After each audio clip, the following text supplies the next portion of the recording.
Alright, that is live.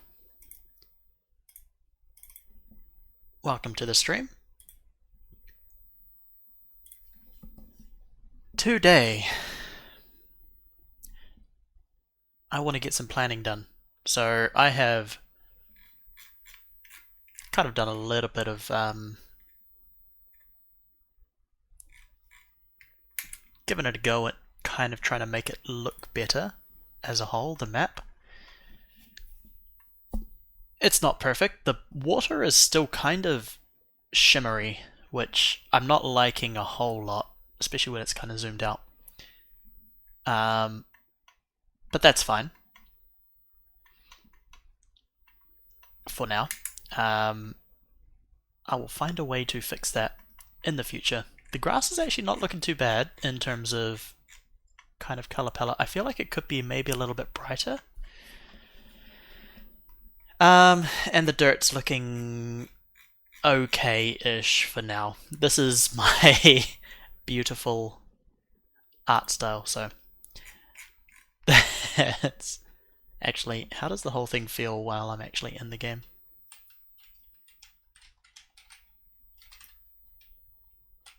Yeah, it should be fine. Okay, now I've kind of, one video today on YouTube particularly stood out to me, and that is around the idea of essentially planning the game. So what I'm wanting to do today is try and make a plan, because I have a basic idea on the premise, but I don't actually have A, a hook for my game, and B, a game loop idea yet. I don't know what's going to be considered fun in this game, or what the actual fun thing will be in this game, except for, you know, a vague idea of progression. You know, we have the damage logic, we have the Odyssey game, but yeah, game design document, something like that. Document.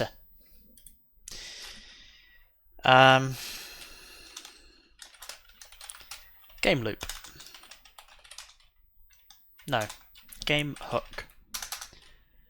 So what is my hook? There are going to be a few parts to it. So the hook, or actually no, hold on.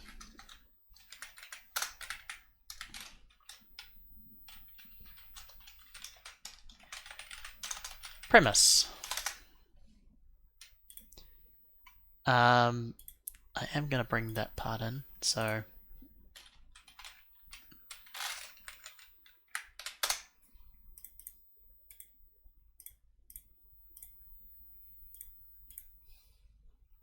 cool. So when I link to that, top-down hack and slash, that's not exactly the premise though, is it? It's more the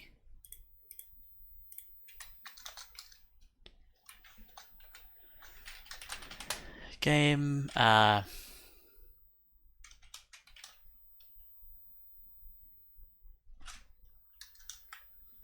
this is more gameplay, I suppose. You are Odysseus.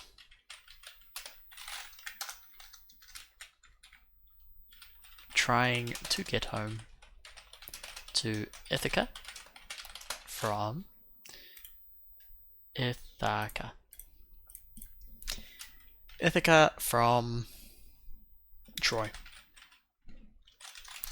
Right.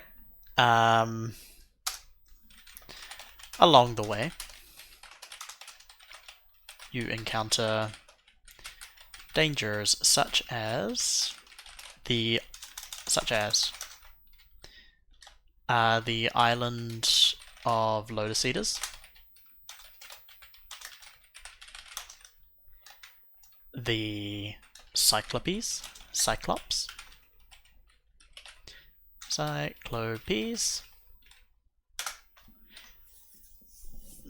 specifically, I want to say Prometheus, but it's not Prometheus. It is,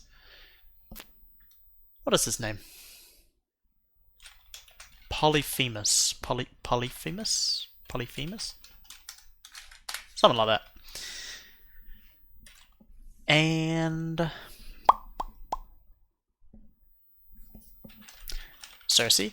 No, Poseidon. And the Lastrogens, last something or other.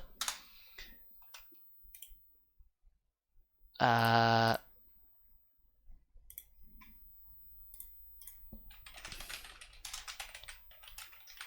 the Lastro... Okay, Greek. Lastrogens, something like that. Tribe of man-eating giants. There we go. Oh my gosh. Just the text. Lystrygonians. Lystrygonians? Something like that. Resemble humans, but they're more different since they range to 10 feet in adulthood. So they are very tall. The island of Circe.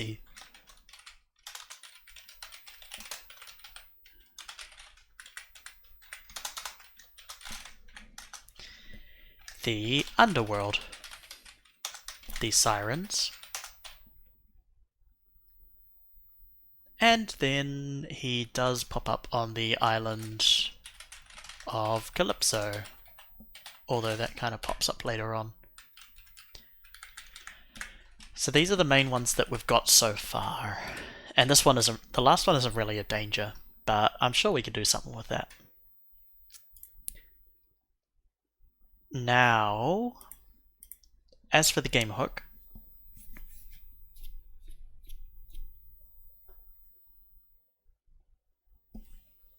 I guess the game hook is the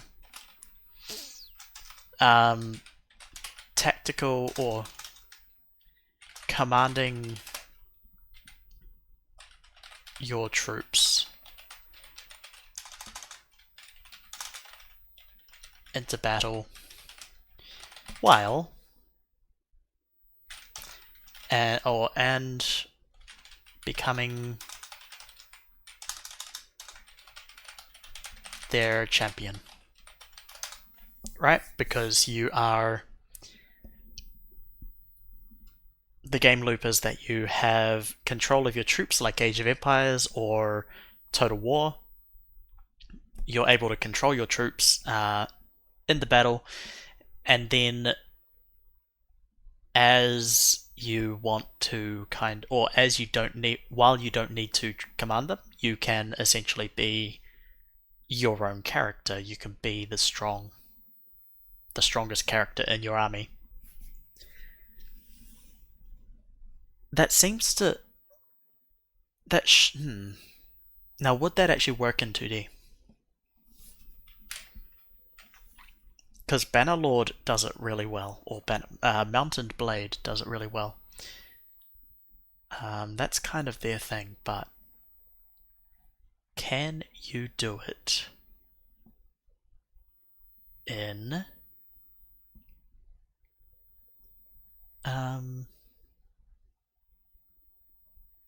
can you do it in a 2D setting? The answer is yes. Is it effective?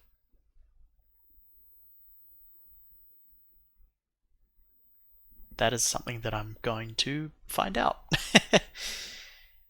Okay. But that is my game hook. And then my game loop.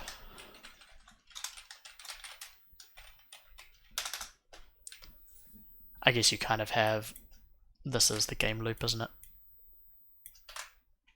So gameplay can go away.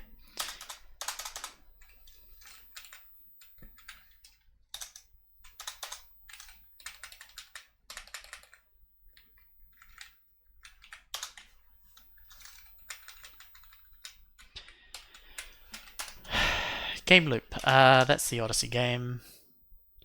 So,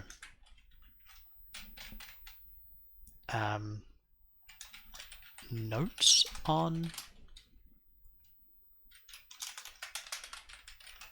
overall, or let's say planning canvas, right?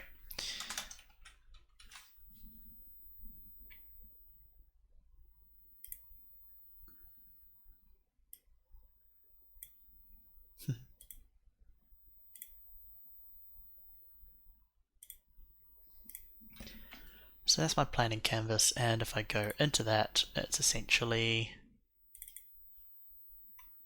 you know, there's my basic idea, there's some themes, here's some gameplay, there's the controls. WASD movement, cursor aiming, click to attack and activate abilities, be able to scroll between weapons and abilities. The enemy, okay, so one thing about the enemies, enemy behaviors, and I'm gonna give this a big old title font.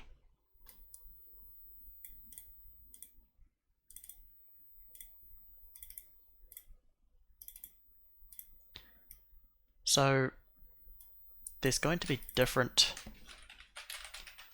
behaviors for different enemies, right?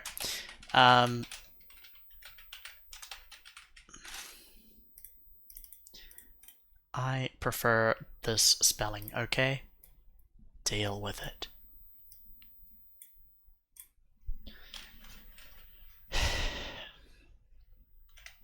To be more specific, some will target the closest, or you know what, this actually doesn't need to be a note. This can be its own thing.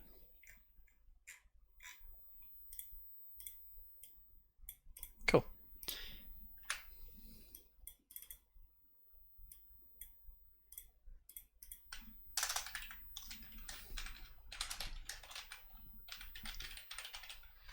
Targeting. So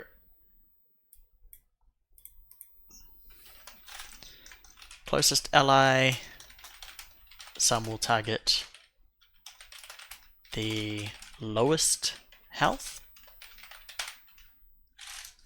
ally. Some will heal their own troops.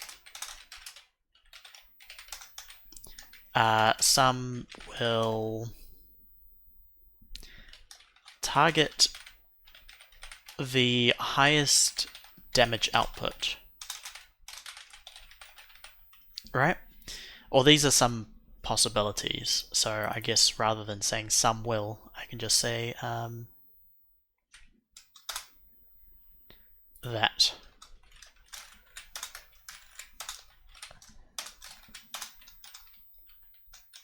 Target highest damage output.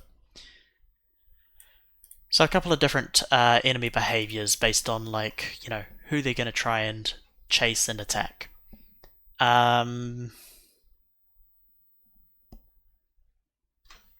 What else is there?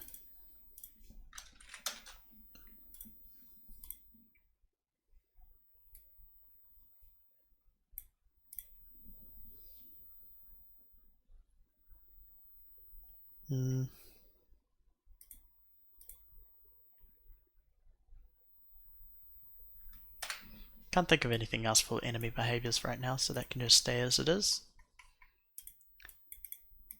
Now, as for controls, WASD movement, cursor aiming, click to activate, and scroll between weapons and abilities. That means that we're going to need an inventory, or some way to have a number of weapons to equip, which inventory is just the easiest way of doing that. Whether I do that through something like a Terraria type system, where there's like a top layer of equipable items.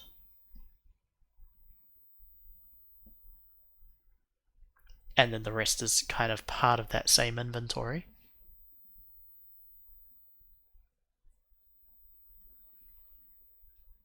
Yeah.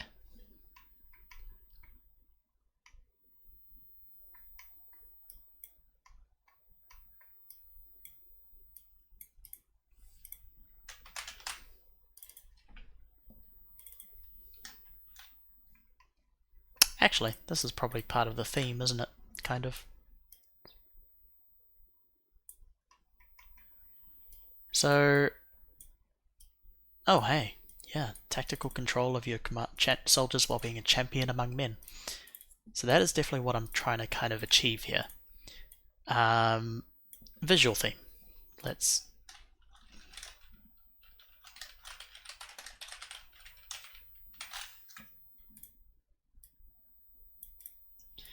Right.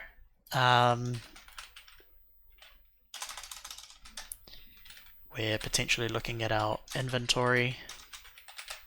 A couple of options are... Hello, Mikes. Is it Mikes or is it Mix? Inventory.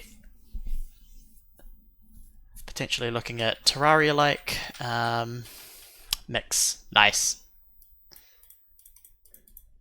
Mix the picks. Well, mix the pick. How you doing today?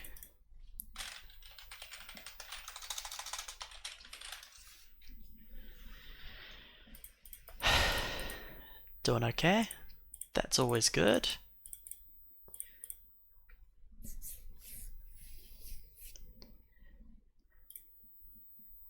Just trying to essentially figure out a plan for the game going ahead.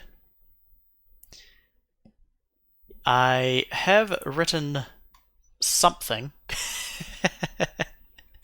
So I've got this going at the moment, where essentially got a guy running around being able to stab the enemy. I have some floating text damage. I have a health bar, and I have some terrible textures in the background. Yeah, that's about me for now. But yeah, my scripts for, say, my character is pretty simple. Literally movement. The dagger, honestly, the dagger is probably the most complex logic so far, because I have the dagger and then I've got the components within the dagger, which, you know, contains a damage box, which is its own scene. Hey, interested to see some of the ideas start to show up. Yeah, so will I.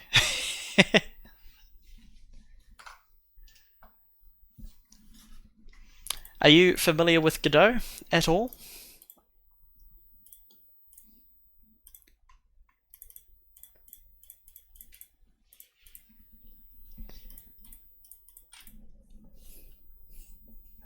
Terraria-like. Honestly, that's kind of the only idea I've got at the moment. You're familiar with C# mostly. Is that C# in Godot, or are you talking about Unity or just C# in general?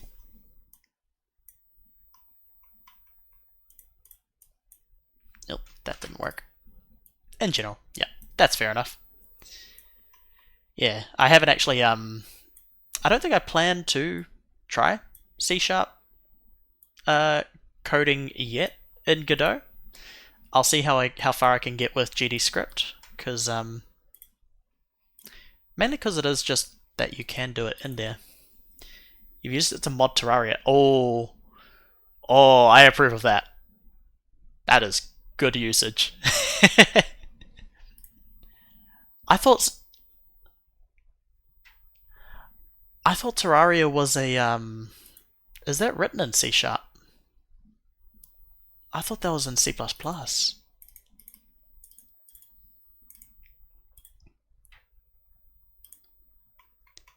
Fair enough. Terraria is mono. Ah, okay.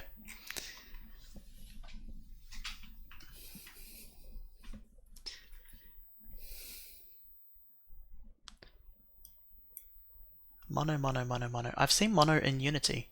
Is that actually like a generic library that Unity just happens to use? That would probably make sense, wouldn't it?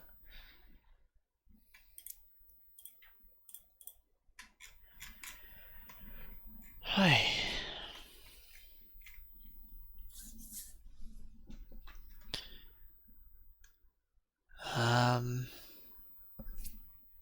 Mono is the framework. Oh, I see. Okay.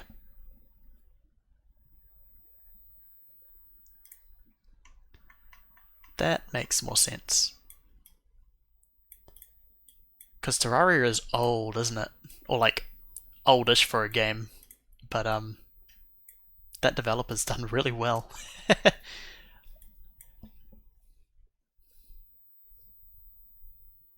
OSS. I'm not sure I know what that one stands for. OSS.net. Is that a open source? Yep, okay.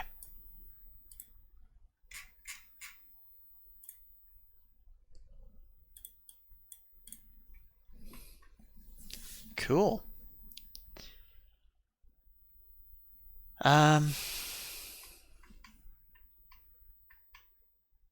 Yeah. Game loop planning canvas. Do you have any idea on a potential game loop that you might like to see in a game like this, where essentially you're trying to travel back home?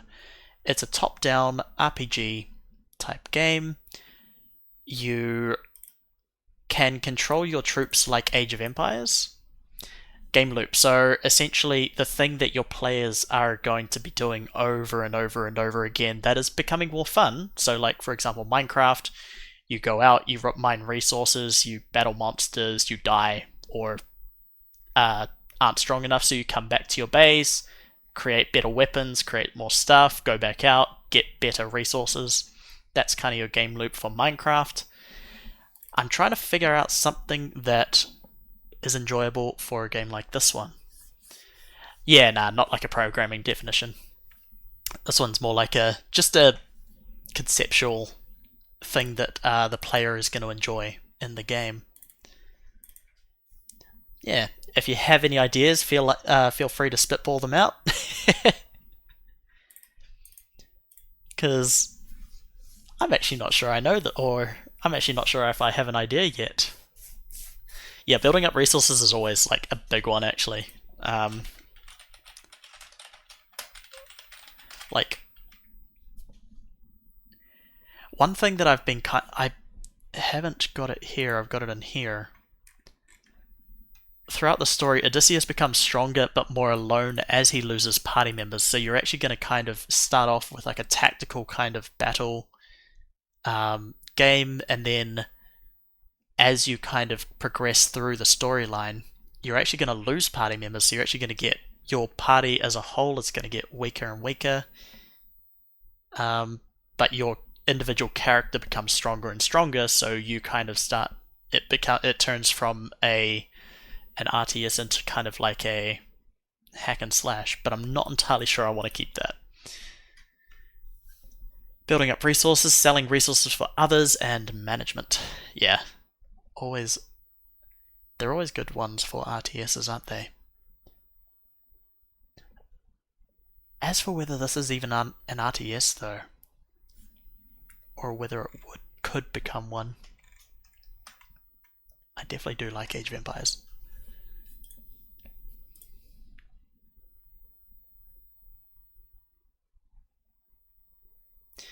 What kind of memory does phones switch off?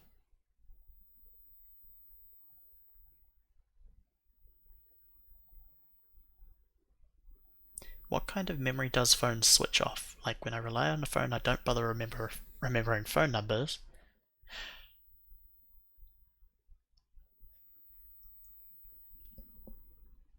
Oh. Sort of like. So you're talking about like Ah, so some sort of game that might kind of um, trigger remembering, or it is a very raw thought. Nice. I'm just trying to like read it in a way that clicks for me. For some reason, it hasn't quite. What kind of memory does phones, or do phones switch off? Right. So, like mobile phones, we come into mobile phones, and all of a sudden, our long-term memory is kind of like that. So you're thinking about maybe creating a game or a concept of a game that tries to switch back on that long-term memory. Is that what you're going for?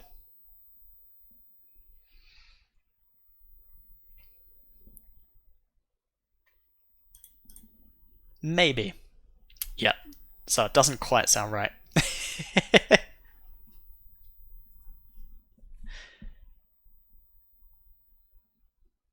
Just to utilize spare neurons.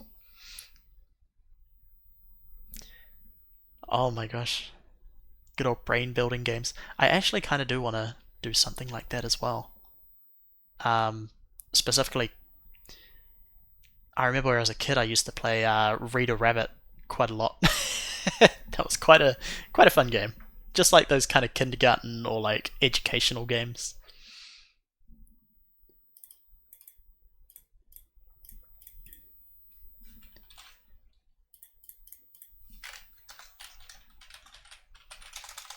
Overworld travel. Gotta have fishing in there.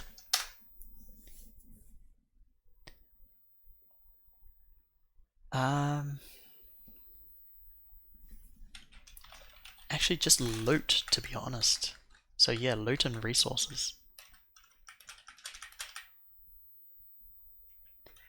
Kind of want to simplify that down somehow, though.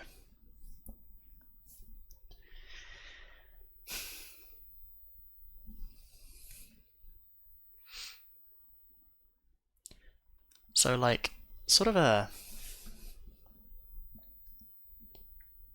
game where you travel around, or you're going on this ship, traveling around.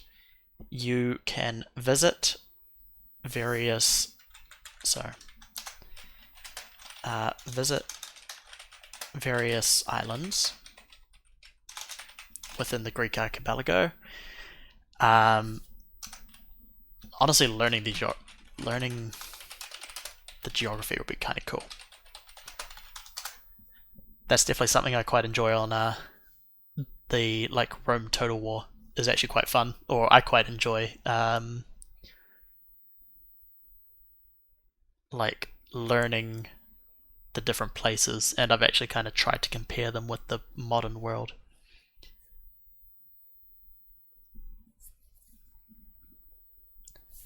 These are kind of nerdy ones though.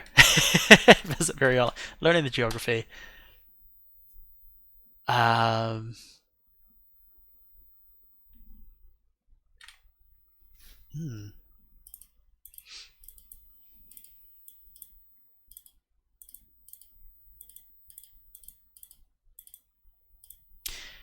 There is the whole thing about Odysseus being a warrior of the mind. I wonder if that can pull into like this whole thing where, or this whole long-term memory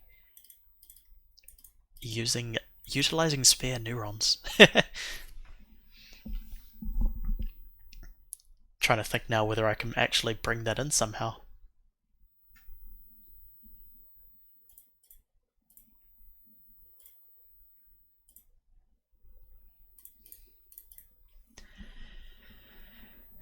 Visit various islands, learning the geography. Oh my gosh, it kind of might. Collectibles? Or specifically, kind of like power ups or companions. Probably more companions actually, because the loot is kind of a power up on its own.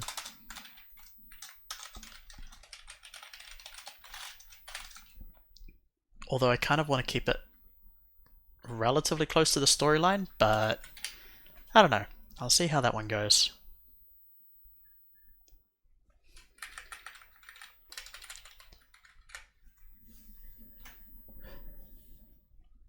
What else?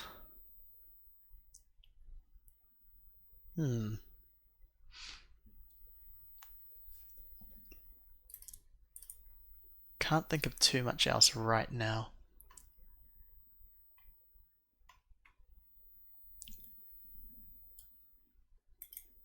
Damage logic.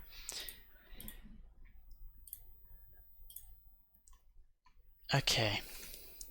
I think while I think of that, or while that tries to...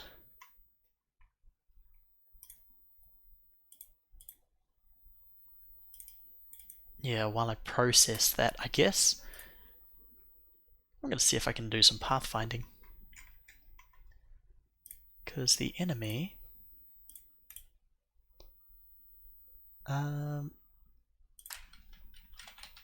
is it pathfind?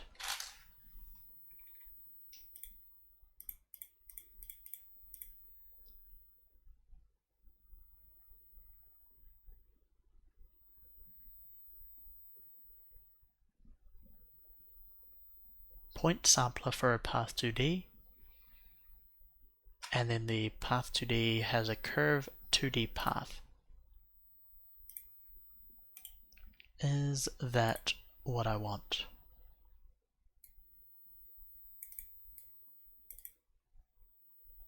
Curve should usually start with a 0 vector. I think it is.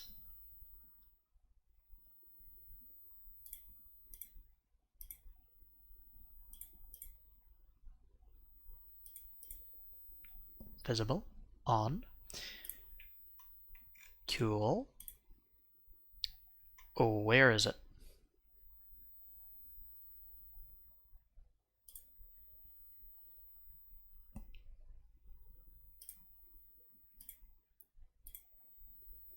Points, resources. Maybe it's a navigation. It's a navigation agent that I'm looking for, isn't it? This class may be changed or removed in future versions. Why would that be removed though? That would be very useful. Okay, navigation agent. Path 2D can go away for now. Pathfinding.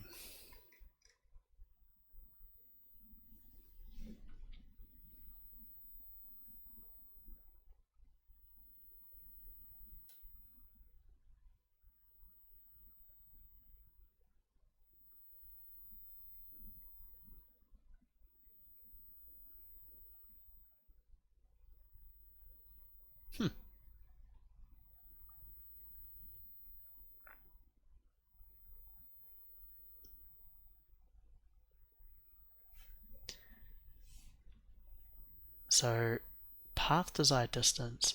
Distance threshold before a path point is considered to be reached. This allows agents to not have to hit a path point on the path exactly, but only to reach its general area. If it's set too high, it'll skip points on the path. I see. That's cool.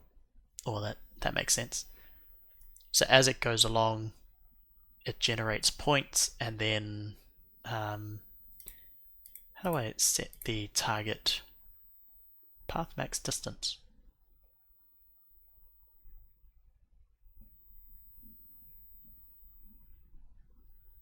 It recalculates the ideal path. Okay. Navigation layers. So it actually wants to worry about navigation layers, which means that I probably need to... What if I add like an obstacle?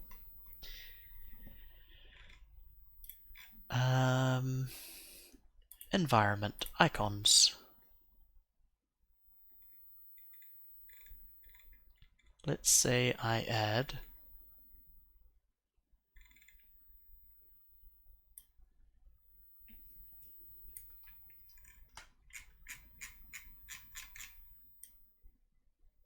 a massive tree stump.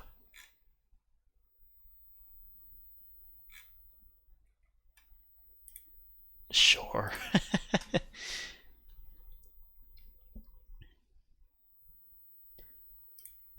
Now,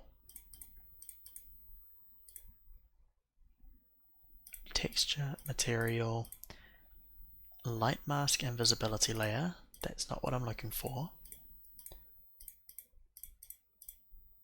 Okay, I'm looking for navigation. Okay, there is no navigation layer.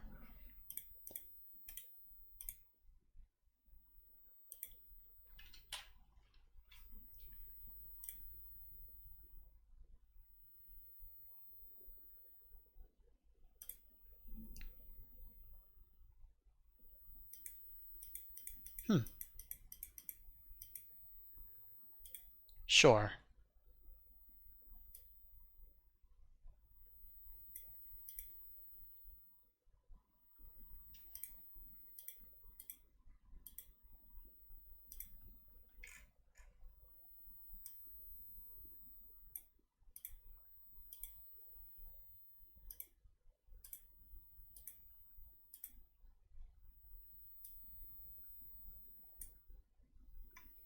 How's that? There we go.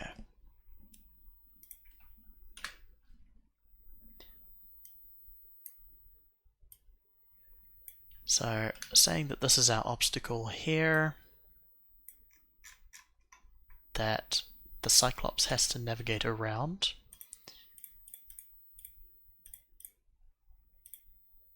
Enemy.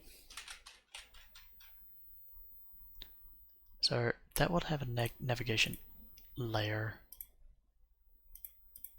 whereas this has avoidance layers.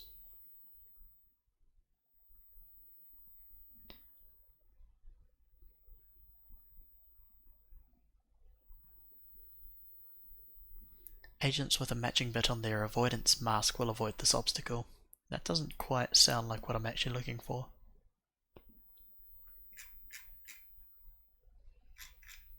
But I'll give it a go anyway.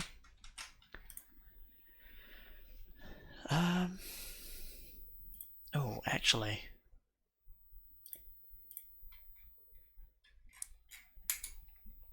Where is it?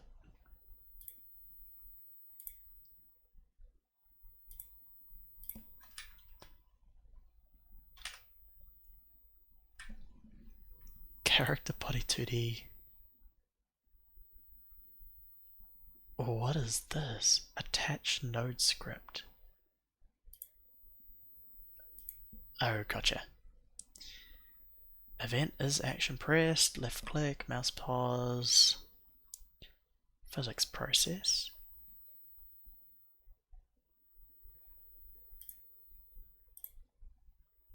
That's tap and okay, that's tap, but that's not actually pathfinding.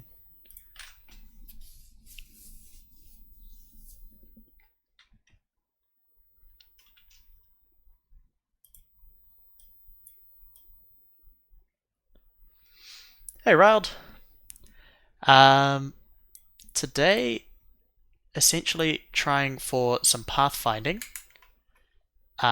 Specifically trying to get the enemy to, you know, chase the character.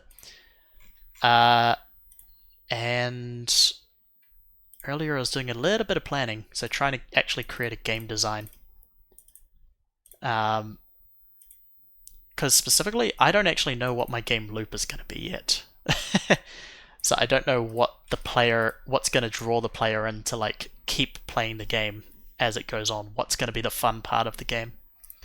Because it's going to be battles, or it's going to be battling, tactical. How do I say it? Tactical battles which you go into, and then how am I going to make that different?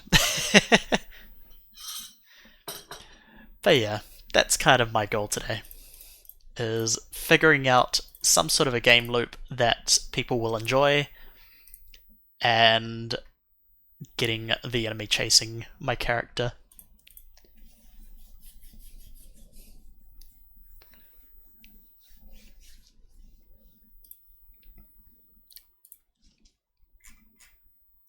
What do we got?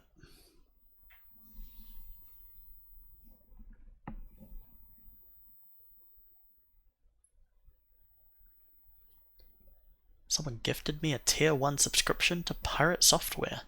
Nice.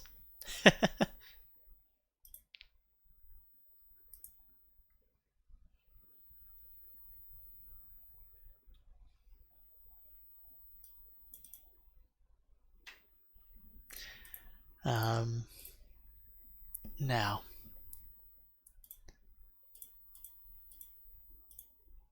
Oh, where was I? Trying to find Pathfinding thing.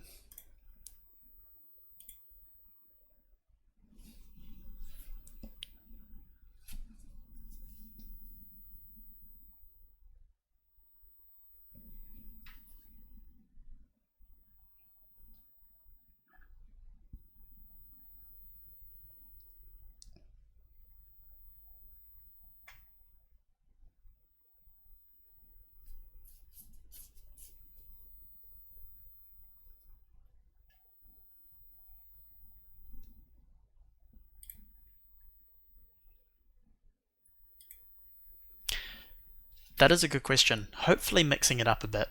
Burn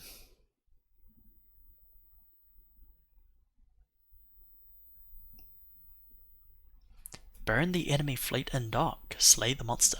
So there's definitely slay the monster because there's a Cyclops. There will be... So if I go through like the different scenarios that you kind of encounter, so you have the island of Lotus Eaters, who you don't even really fight. You just the storyline there is that your general, two people go to scout out an island. They try to get they're trying to find food. The Lotus Eaters are there, and all they do is eat lotus plants. And essentially your goal there is literally just, or the idea there is to realize that those lotus plants are not something to be eaten. Polyphemus, big Cyclops guy, that's definitely going to be some sort of a boss battle. And I'm thinking maybe like kind of miniature battles on his island as you kind of lead up to it. Poseidon and the Lastrygonians.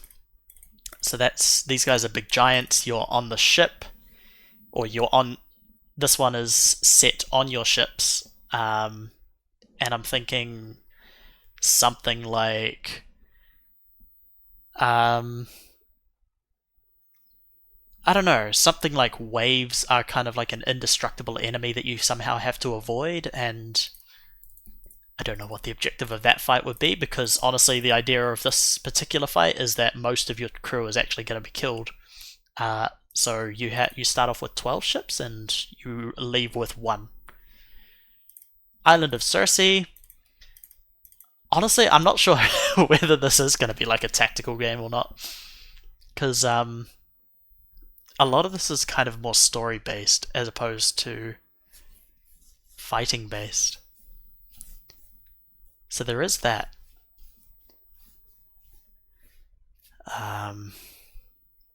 But at the same time, there is definitely a lot of fighting as well. Sirens. Oh, you also have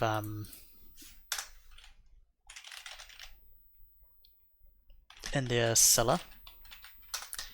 And after that you have Apollo's... Oh no, Sun. That is Apollo, isn't it? No, it's Helios.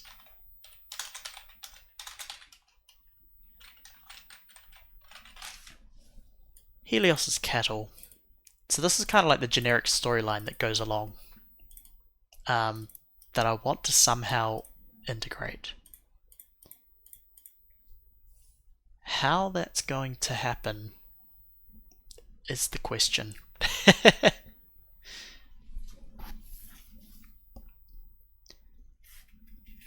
There will probably be a lot of dialogue in this one.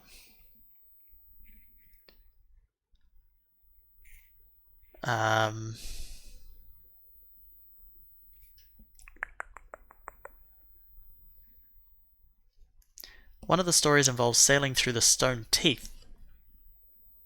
Could go round fighting camps to collect boat upgrades or something. Extra oars, new sails. True. There is a story that where you sail past Charybdis is, I believe, what you're thinking of. Um, the massive whirlpool, which, in case you didn't know, actually exists. I didn't realize that exists. Nope, you are correct. That is so. Yeah, there is Scylla and there is Charybdis. But there is a but. The Odyssey that I'm following is the epic version, which they haven't encountered Charybdis yet. Um, I feel like they might eventually, but yeah, you're right. In the Odyssey, they definitely do. They definitely do encounter that guy or that girl, that monster. You're actually not. That's actually not a bad idea though. Boat upgrades. I'll put that in. Boat upgrades to survive the final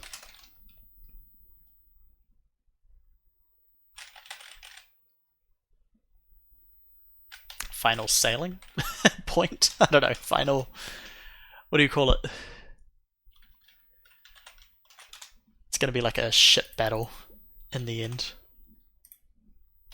That would actually be kind of cool if it could be fit in somehow.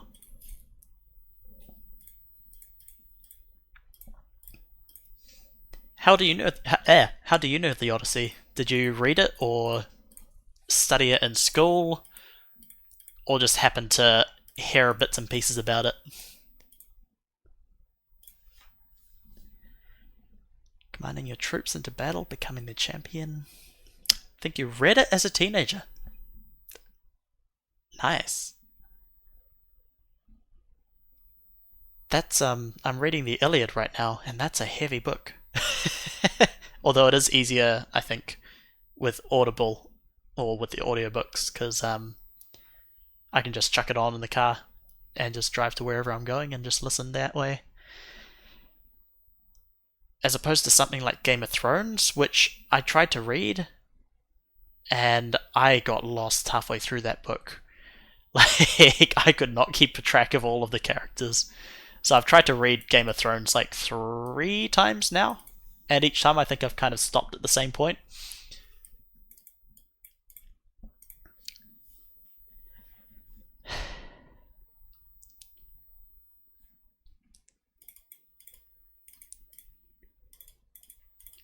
Game loop.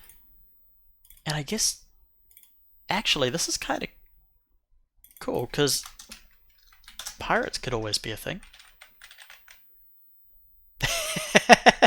Yes. I literally read about that today. Um, Specifically, strung his bow and threw his rags off was the thing that caught my attention, actually. So he apparently jumps onto his island of Ithaca and goes naked and then decides to string his bow and something or other. I don't actually know what the finishing scene of the Odyssey is, but that does kind of match up with what I've heard so far.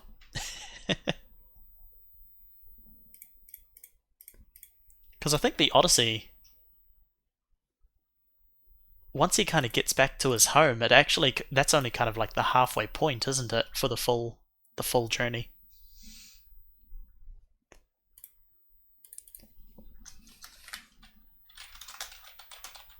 Ship battles with pirates. I actually kind of, if we're going to do boat upgrades, then this actually sounds like it could be a thing. Or pirates or Troy survivors, maybe. Um,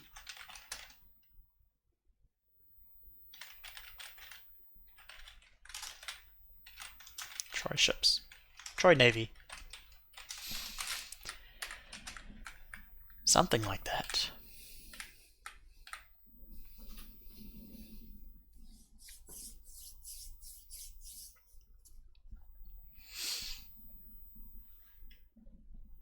That's a lot of very disparate things, and somehow that needs to be put into a cohesive game loop. That's always, oh, that feels like the hardest part, honestly. Yeah, it it would have been because, for example, the Iliad that I'm reading now is exactly that. It's been rewritten. I tried listening to the original Iliad for about half an hour.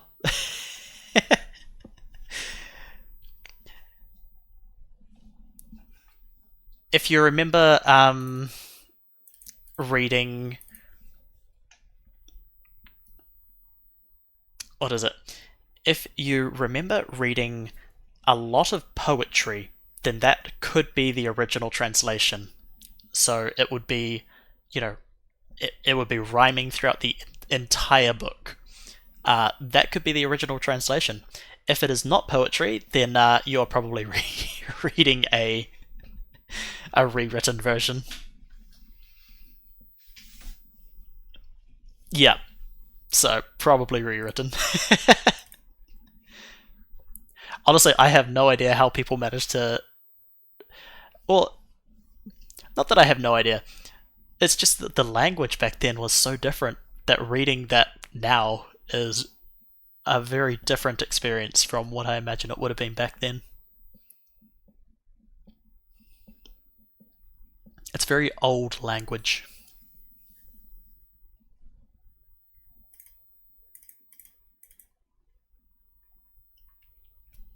Hmm.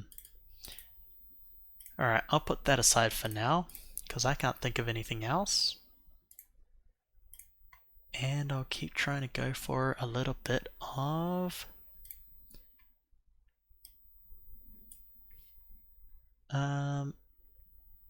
none of this is what I'm looking for. I feel like I had a different screen up. Oh, that's right, it wasn't here.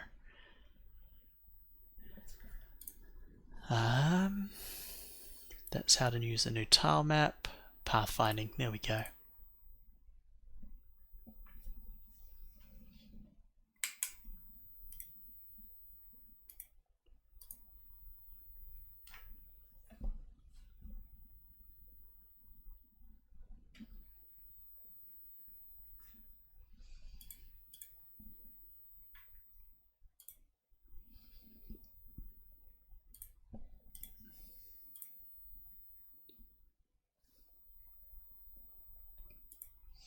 Devworm.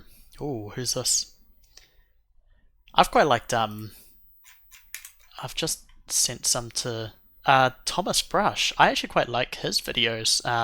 Specifically this one, how I would start game development if I started over. That one actually. So this is actually what gave me or has given me, moved me to try and create a document like this, where you just kind of create a game design document where you actually understand what your game loop is, what your game hook is. Um, that I think that's kind of helpful actually. The how to make a game alone, it's more of just an interview that I particularly like.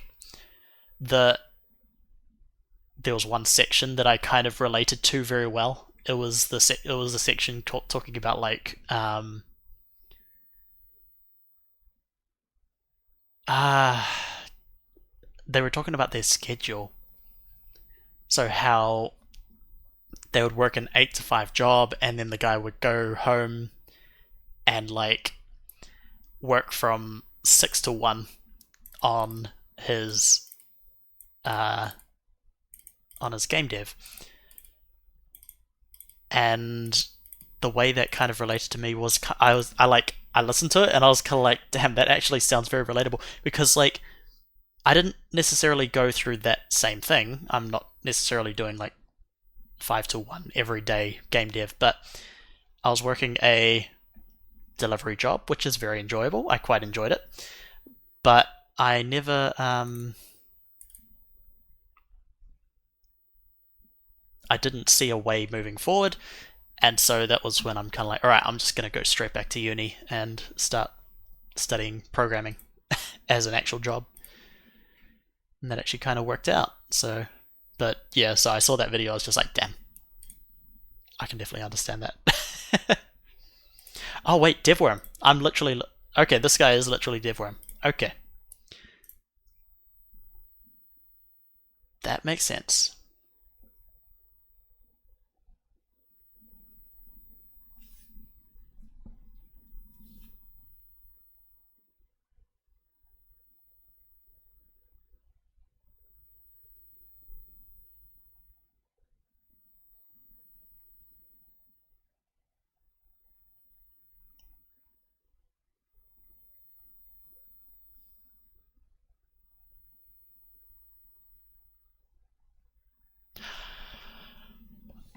Oh,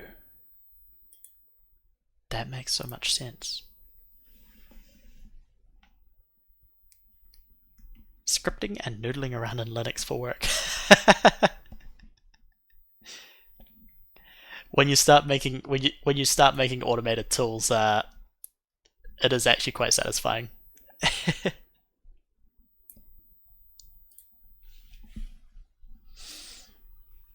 If you enjoy the idea of game dev, yeah, I imagine you would.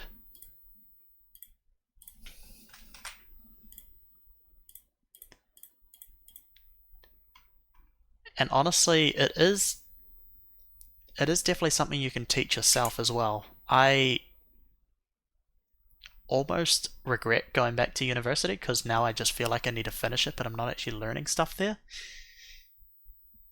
Um, but then at the same time, getting to university did get me into the internship that I'm at now, or the internship that led to the job that I have now, so there was definitely a big bonus there. Not enough to get into a job at the moment. Yeah. And honestly, I don't think that feeling, as far as I know, it almost doesn't go away. I still feel that, or the imposter syndrome is definitely a real thing, and it is definitely like valid because at the beginning, you really don't know anything about programming, but once you've kind of done it for like a year or two, and you're still feeling that's imposter syndrome, and you're kind of like, you know, um, am I actually still good enough to be or good enough to be working at this place or whatever? Honestly, you probably are because a whole lot of or from what I've seen, from what I know, programming is kind of a whole lot of learning on the job as well because it's very specific to like whatever job you're doing. Anyway, fast moving field too. Every year there's an entirely new technology to learn. That is true. That is very true. but but you could see this as a bad or a good thing. Companies do tend to stick with the tech stacks that they kind of like start off with. So, for example, the company that I work with works with PHP, and everything is everything is written in PHP. Um, it's trying to slow. We're trying to slowly. No, we're not really migrating away from it yet. But I can kind of see the company moving towards migrating away from it eventually. But it's just a massive bureaucracy. So, how long that's going to take, I have no clue. Um, but yeah, so once you get into a company, then the company itself isn't actually necessarily going to move that fast. It's just that new companies will pop up all the time with those new technologies.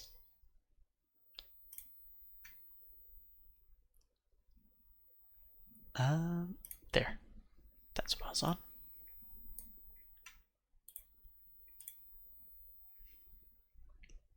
That's right. That's what I was looking at. There is. So there's my tile set. Oh, I feel like I need another tile set. Sure. Why not? Just some form of obstacle tile set. Odyssey terrains, and honestly, I'm just going to copy one of these. So what have I got? Grass, I've got dirt. Copy the dirt layer, bring that over.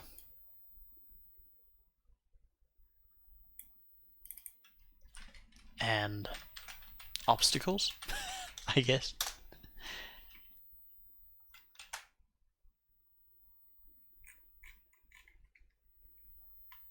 Now. Oh, I still hope I have the... I do. Oh, thank goodness. Wand.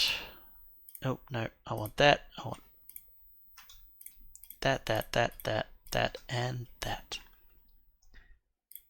So that sets my... that sets those, and honestly I'm just going to put it into one color. Kind of like a grayish. Don't lock.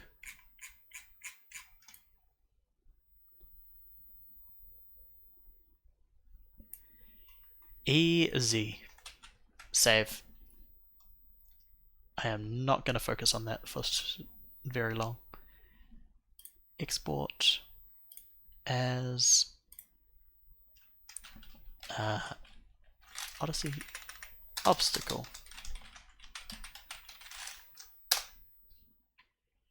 Visible layers, selected frames, sure.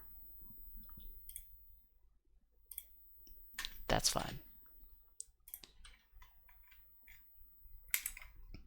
Okay, so in my epic I should have Odyssey obstacle, perfect. I need to create another tile map.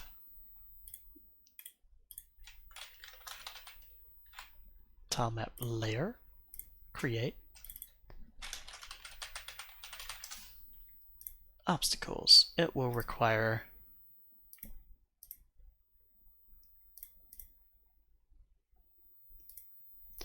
right, so the groundwater is that.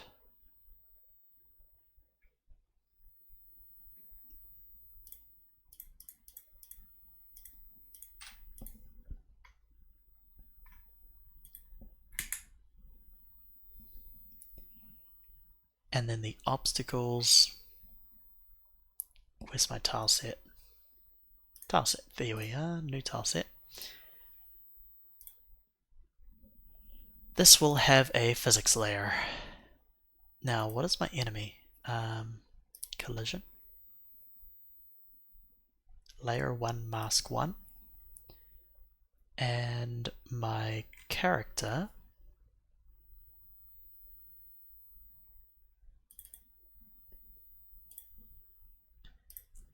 his collisions are layer 1, mask 1. Okay. So if I go to my obstacles, collision layer 1, collision mask 1, so it's in the same layer as the character. Physics material, probably don't need one. Terrain sets.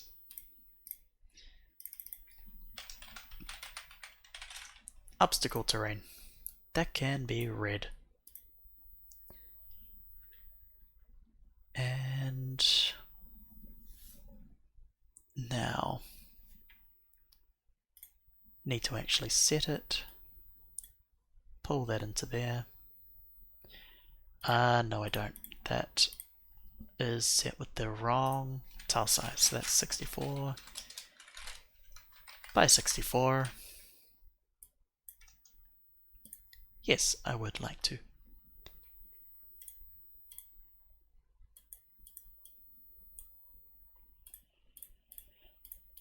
Paint. Now, physics layer 0, so that can be literally all of it.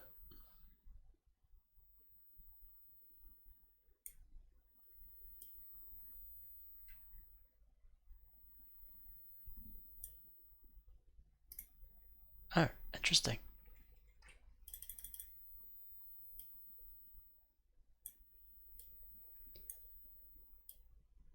Ah, I see, so the physics layer it needs to, or kind of want it to follow. You know what?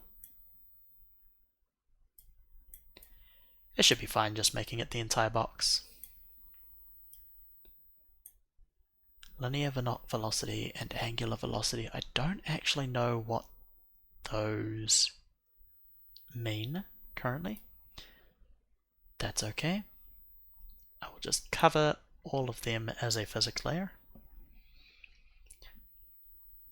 And the other property I want is terrains. So terrain set 0. Terrain obstacle.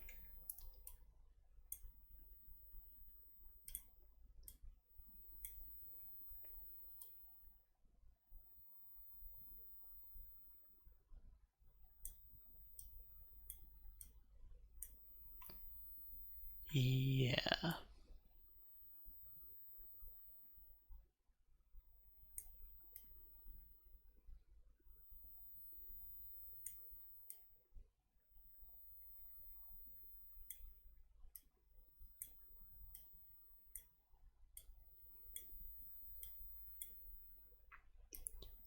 Just following the pattern.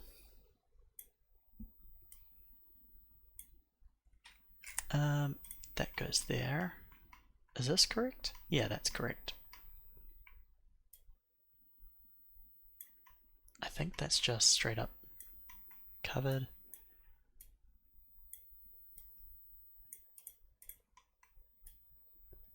That one is an entire tile.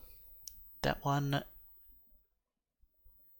is covered in that way. So that basically just goes like that. So this lets you do the auto tiling and the physics layer gives it collision. Exactly. Or that's the theory that I understand. So, oh, there, and there. So the terrain, yeah, adding the property for the terrain set, exactly, lets you auto tile. Physics layer allows you to, now is the physics layer actually applied? I think it is. Physics layer makes sure that something is going to hit it, something's going to collide with it, and then on the grass and the dirt, not the water yet, so the grass and the dirt, I want to apply a navigation layer so that the navigation agent can can essentially just navigate on the grass and the dirt and use that as your path. So I'm going to try and do tile mapping now. Does that work? Terrains, that's why I'm not showing that. Cool, that's working. Oh, that is so satisfying. Honestly, auto tiling is satisfying. Okay, so we've got an obstacle. Let's have another obstacle here. We'll have a small path going through like that. See how much we can kind of throw it off.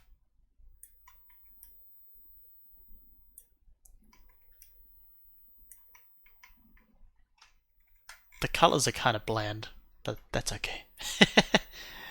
That's fine for now. That one has some gaps, so we'll see how that handles it. Cool. Save that. If I go back to Troy, I should probably move these out of the way.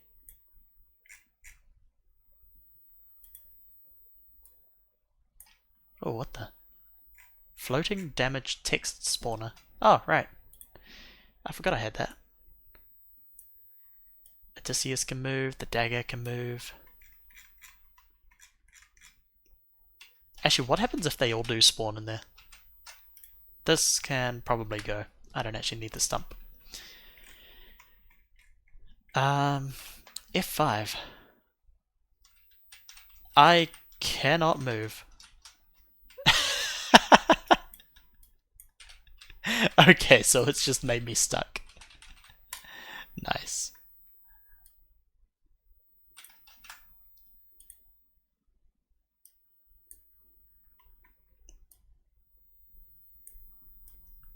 Dagger onto there. Enemy goes there.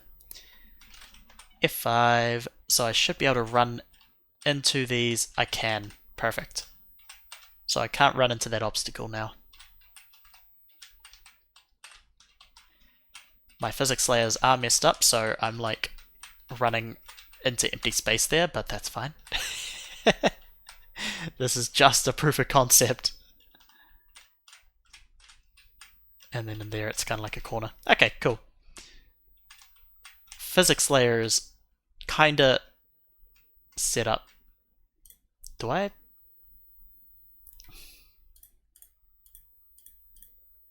No, I'm gonna try and clean that up a little, tiny little bit. So it's tile set, physics layer 0.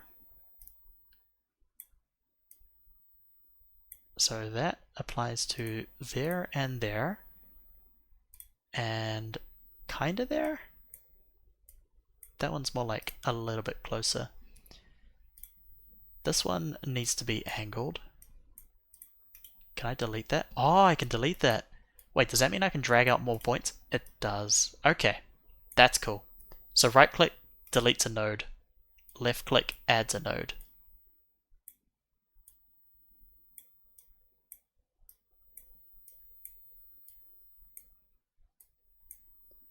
So right click that, put that there, that there, and that is a triangle. So that can go onto that one. And if I select this one, I actually want the triangle to be this way.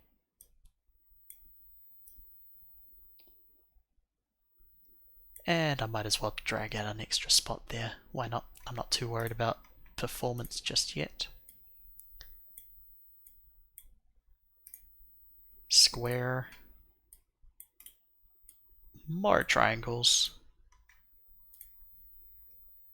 That one is a little bit closer like that.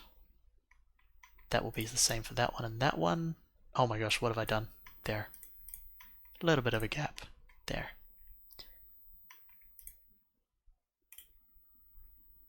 Triangle. Nope, that did not go as I hoped.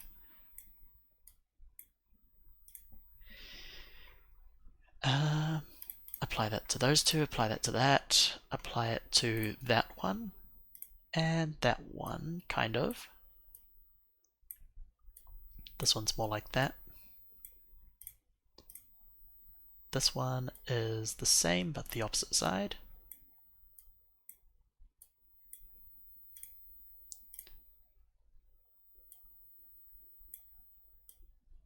That one just goes right through.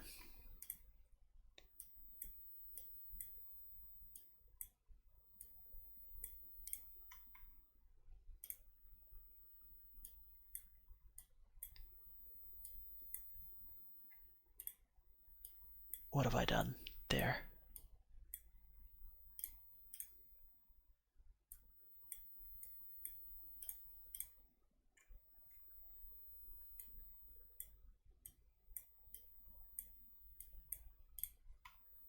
Oh my gosh, that is horrendous. That's fine. Can I like... Nope. Undo those. That was a mistake. That is triangle.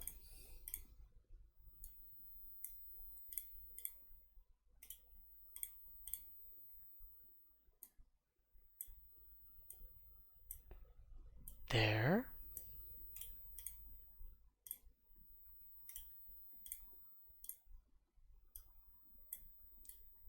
Almost. And there. Cool. Physics layers kind of set up for this particular piece. This one can probably have a little bit more of a bump going out. Cool. Save that. Tile map, I'm actually going to remove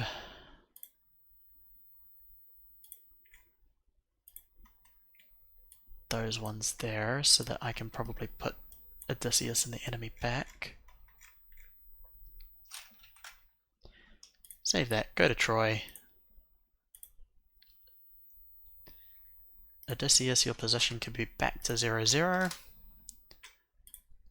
Dagger, transform, back to 0, 0. Enemy can be position 300 and 0.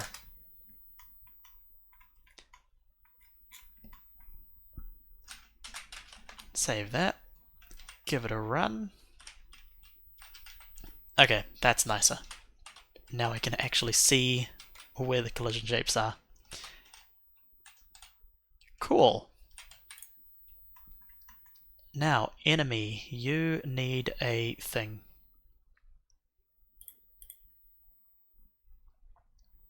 Node is in this group enemy. That's perfect. Navigation agent. Needs a navigation layer too. Well, the grass does. So I guess I need to add that to the ground. Thankfully that should be easier, I think. So paint. So that's a physics layer. There's a terrain set. I need a navigation layer.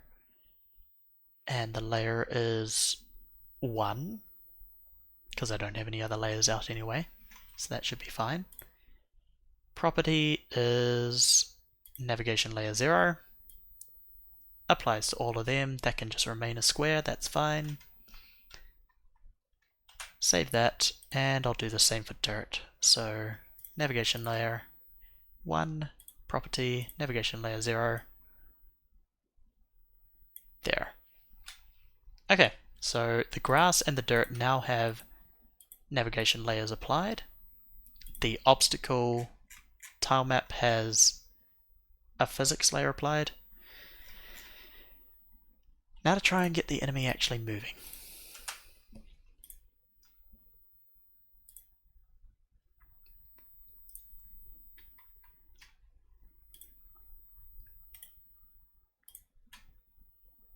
Attach a script, sure.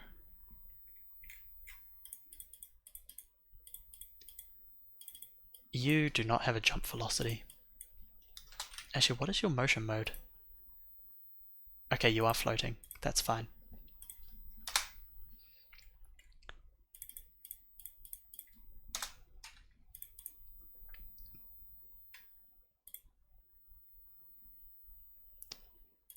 Okay, so var nav agent. Actually, let me see how he does it.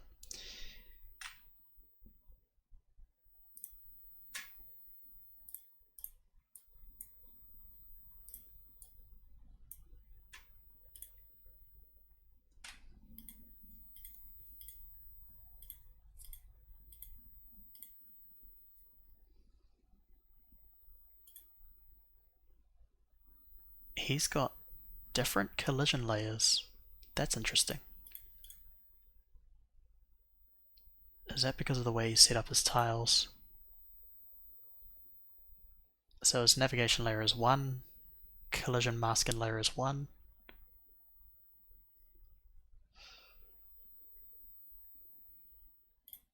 Oh, it's because he's got physics layer and navigation layer on the same tile map, which I think doesn't apply to me at the moment.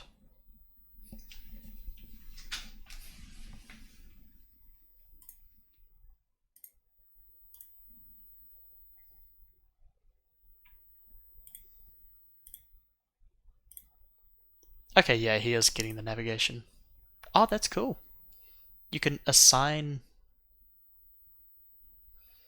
Good to note. Okay, so he has the navigation agent. Getting the direction, getting the velocity, moving it, and then he has a make path function which will trigger each time the timer ticks. Navigation layer lets the enemies know which tiles they're allowed to move on to get to the player. Yes, I think that's exactly what it is. So you could have, for example, and because you have the mask, then say you have 2 levels, then the enemy will know that, initially you're not allowed to go on navigation layer 1, or like, if the enemy's navigation mask is 1, then it knows that it can only traverse on tiles that are on position, that are on the layer 1 for navigation. As soon as you turn the mask to 2, then it can make its path on navigation layer 2, so it's kind of like changing levels. I think that's kind of the concept behind it.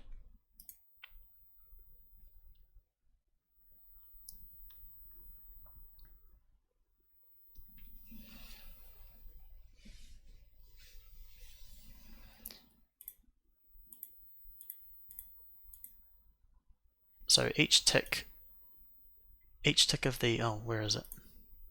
So he's got his enemy, on it he's got a collision shape, he's got a navigation agent, and he's got a timer. And the timer will go, I think he said it was every 3 seconds he's going to make path. There's an on timer timeout, which isn't really going to apply to this. And then the physics processes literally just go to the next path position. That's actually kind of cool. Alright, so give that a go. So nav agent and export it. So export var nav agent, and then there's that operator, which is the, I think it's like assign it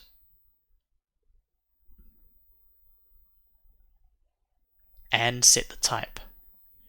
So you could go nav agent navigation agent 2D equals and navigation agent 2D.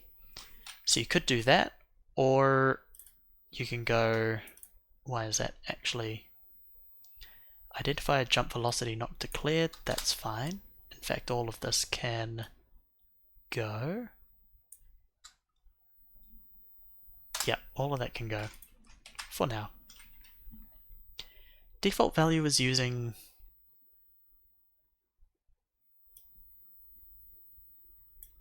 $, which won't return nodes in the scene tree before ready is called. Use the onReady annotation to solve this. Ah, okay. OnReady var navigation agent.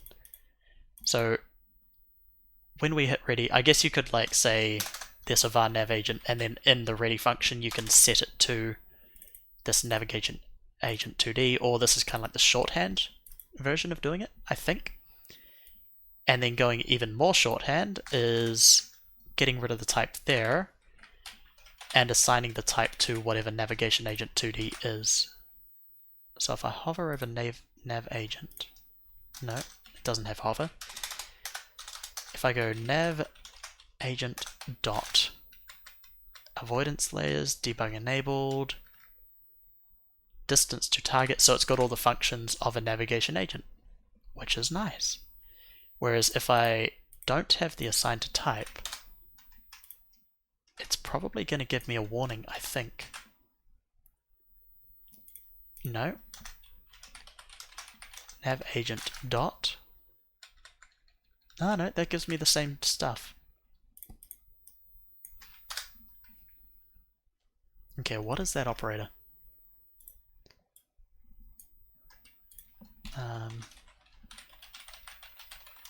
GD script.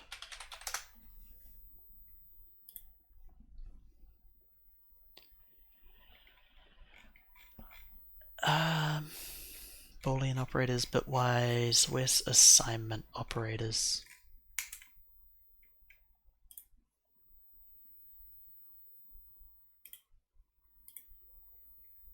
Ah, here we go. Difference between equals and colon equals.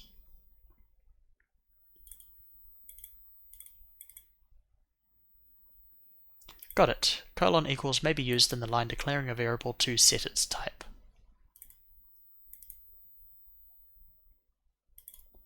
Var a equals 3, a equals hello, print a. This does not. Ah, okay, so it explicitly sets the type. So where if you just go var, in this case, var nav agent equals navigation agent 2D.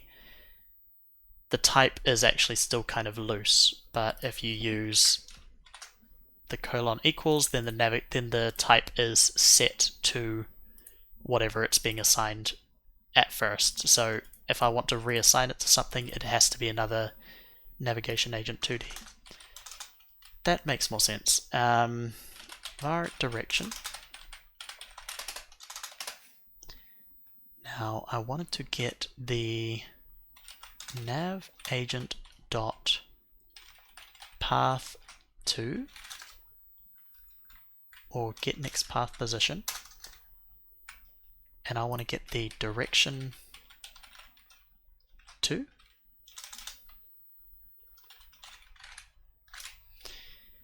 There is a function. I think it's look to, look at.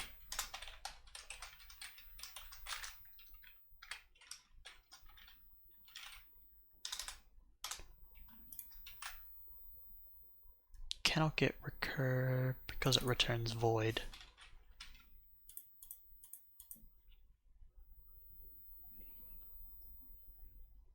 Alright, I'm cheating again. What have we got? Var_dir equals to local nav agent dot get next path position dot normalized. Alright.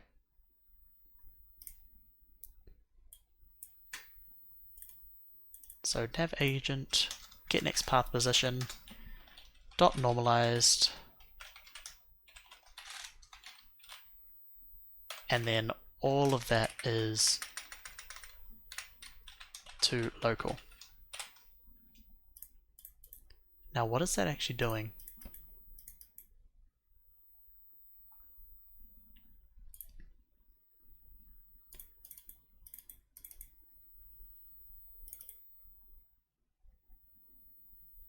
So we have the position of the enemy. I'm slightly confused as to this logic. New canvas. So if this is the enemy, then it gets the next path position. So say this is the next path position, and it's just like, okay, let's point to there. So we got 1 and we got 2 normalized, so that just shortens the length to 1, which makes sense. 2 local. Oh, wait, no, I think this normalized. Okay, dot normalized. So I think what it's actually doing is it's getting the next position and then it changes that position. So wherever this is like a global position, like, I don't know, 300, 400. But maybe, so that's in global position.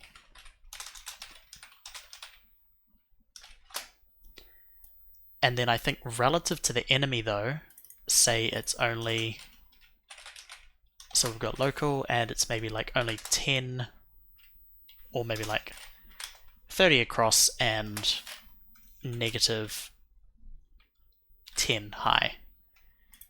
So we're changing it to a local, so we're going from where the enemy is, because local to the enemy is 304, the position of being there. The next path position would be 300, 400, which compared to the enemy is like down here. Whereas global, it's doing it relative to say like this point here. So we want the local position and then we want to normalize that direction. Okay. So that gives us our direction. And then our velocity equals our speed times our direction times delta. I do believe that was what he was doing before. And again, I'm just going to keep using these because that's actually kind of cool. And then move and slide Oh, is that always done at the end of physics process? Gotcha.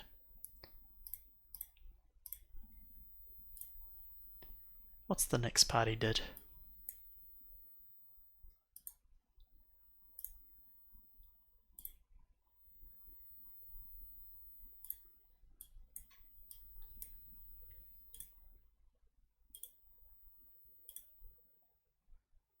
Oh, he just sets velocity. He doesn't set... Okay. So he doesn't set var velocity, he just sets the velocity, and then move and slide uses that velocity. In which case I don't need that, because I'm not assigning it.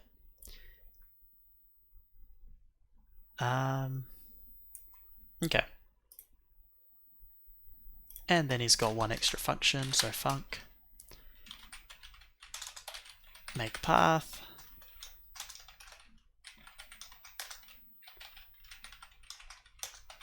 dot target position is equal to, and yeah, I'll just export player is a node 2D dot global position.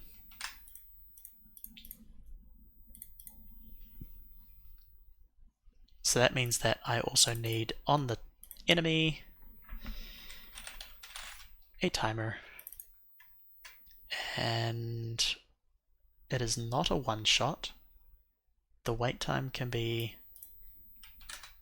3 seconds. No, I'll make it 1 second. Process callback.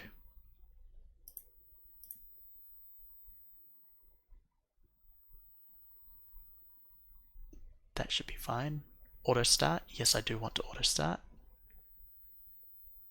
And process. How do I actually tick something?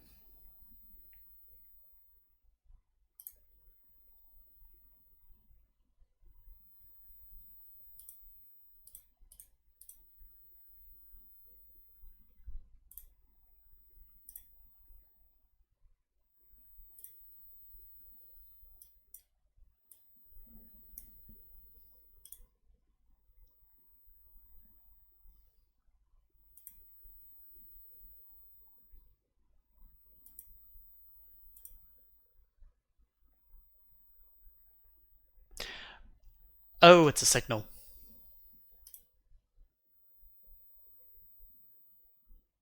It's a signal. Okay, that makes sense. So timer, signal. I want to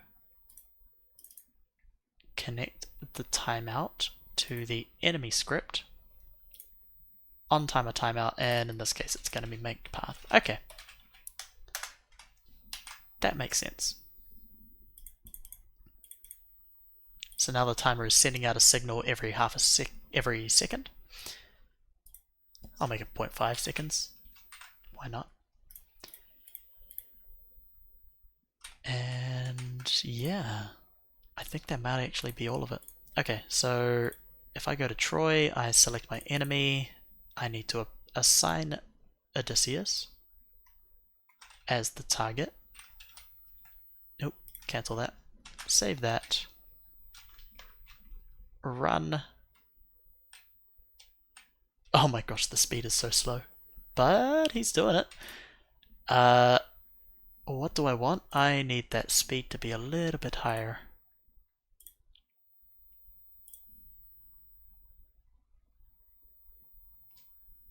Okay, I need to go back into the script. Speed is 300. That is, oh,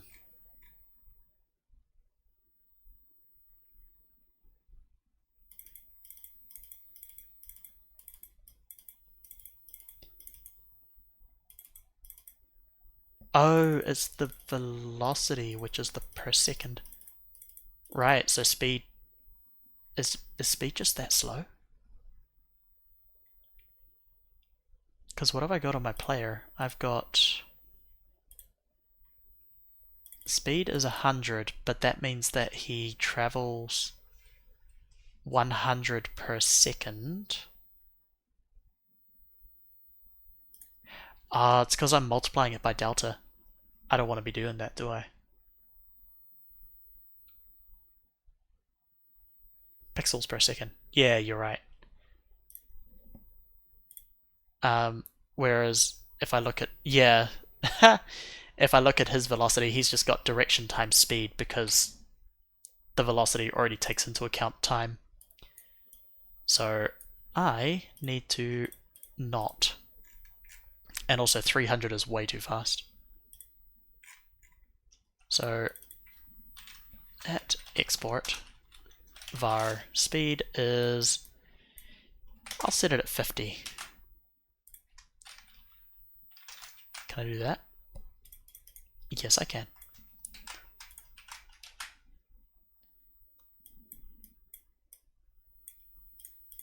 Speed times direction times delta. I don't want the times delta because time is already a thing in the speed or in velocity.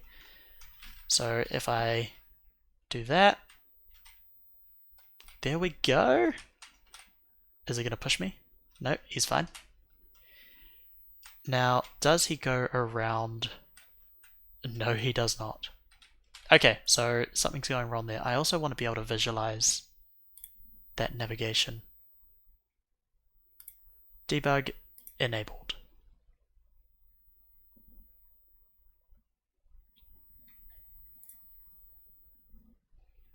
Simplified. Okay, so the navigation layer is 1.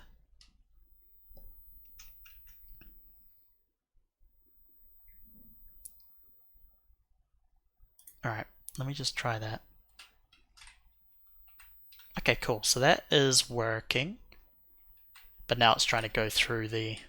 Okay, so that is not working. Why?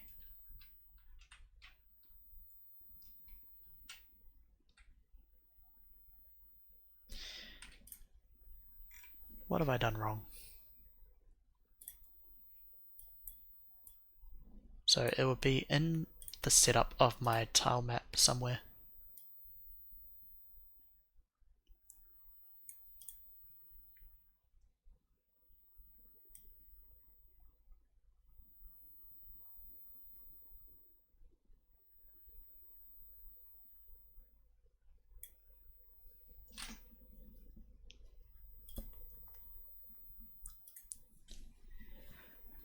So what has he got? He's got pathfinding tiles, he's got a tile map, it has a physics layer, and it has a navigation layer.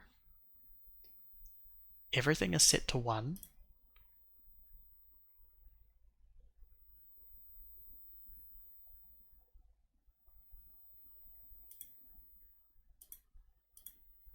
Oh, hold on, what was that?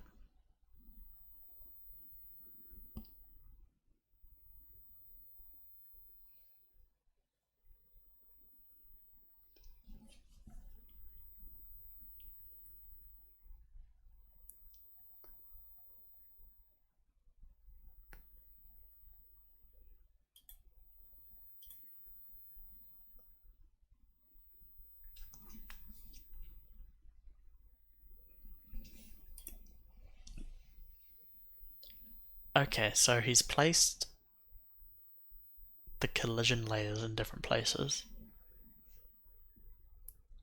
So the player is on collision layer 2, but it's looking at 1 and 2, so it will collide with 1 and 2.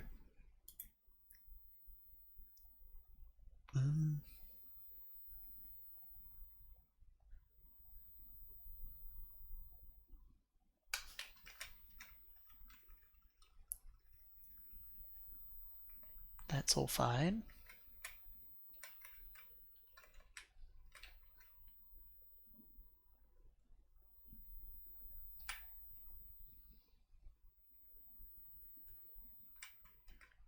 That's fine, that's just making the path.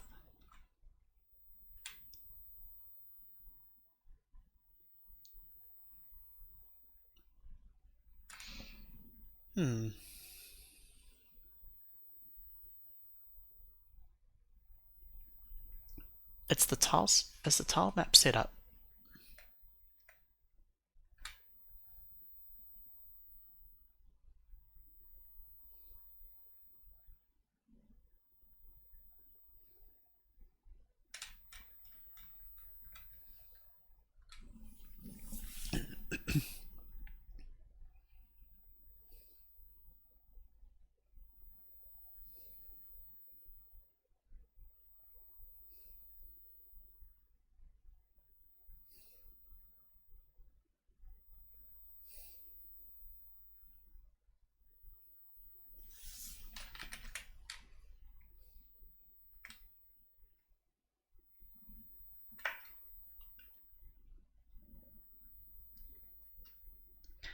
I don't think they are.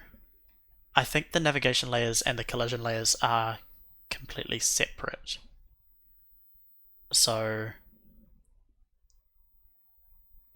but that's a guess. Um,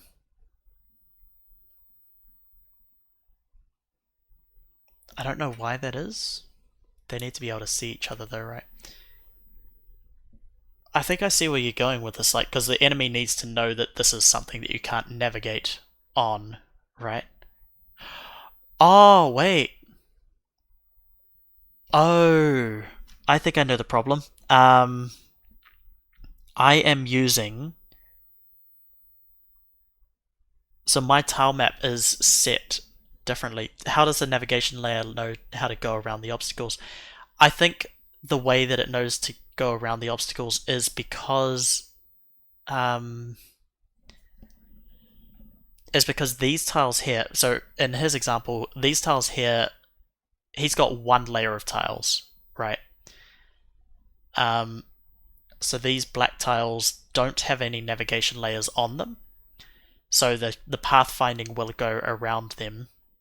And I think he doesn't even really need the collision layer on it, because the collision layer, it just means that when the enemy comes close, then it will stop.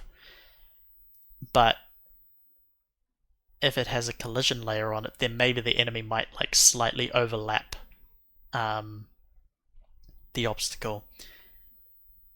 But the difference is that he's got one layer of tile maps, whereas I have 3 different tile map layers, and especially with the grass and the dirt, both of these have the navigation layer, and they just go under the obstacles. So, yeah. So if I actually remove the dirt and the grass from, say, down here, what am I on? I'm on dirt, terrain, dirt, erase. That's fine. Let's erase the grass. Extend the obstacle layer into the grass layer.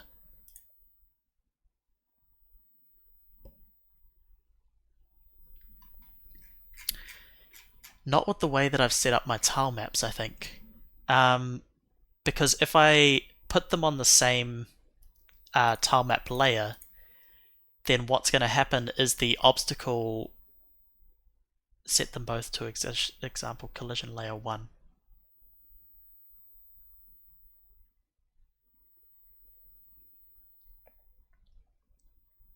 No,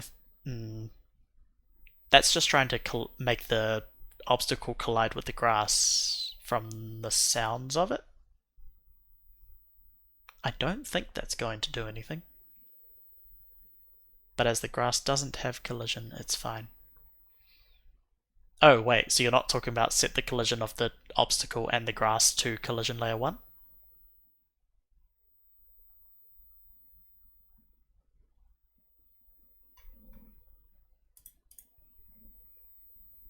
Oh, that. Okay.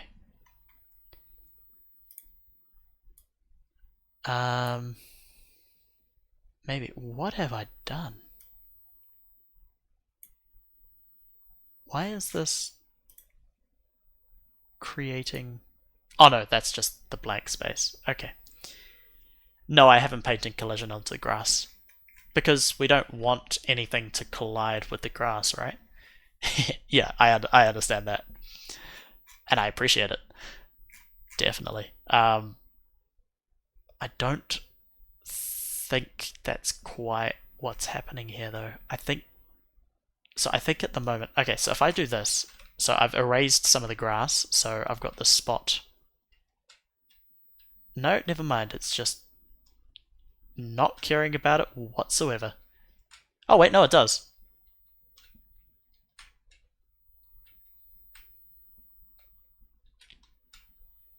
Yeah, so it's just navigating on the grass, and then it doesn't actually care about the obstacle.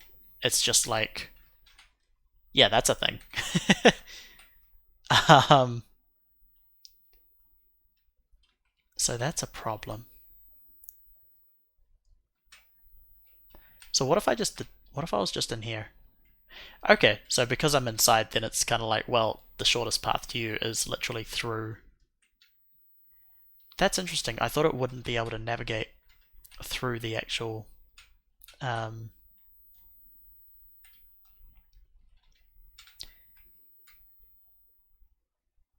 through whatever this is, the blank space.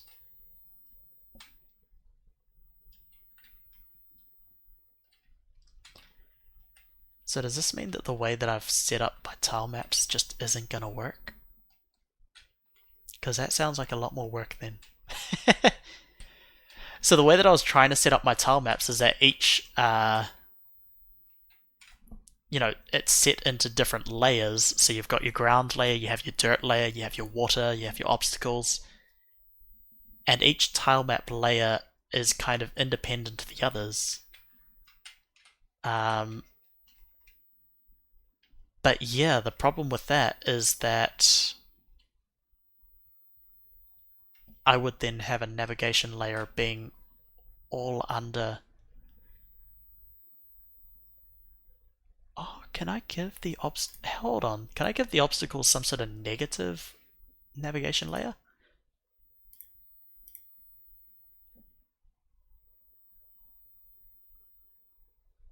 Is there such a thing?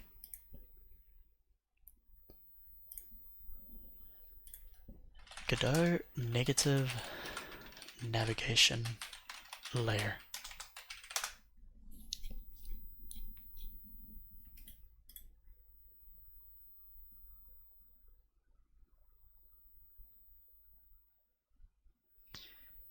Isn't directly mentioned in the documentation. I want to exclude certain areas from navigation. Might need to use navigation regions or navigation polygons to define areas that should not be navigable.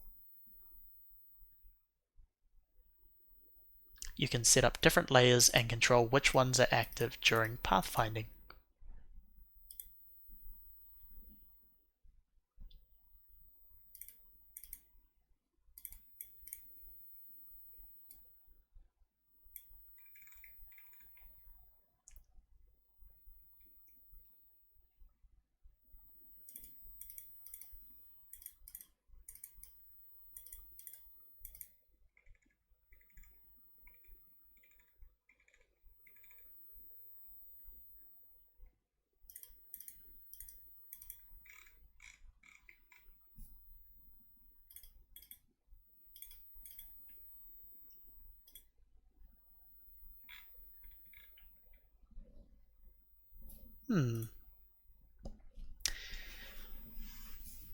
Okay, going back to your idea.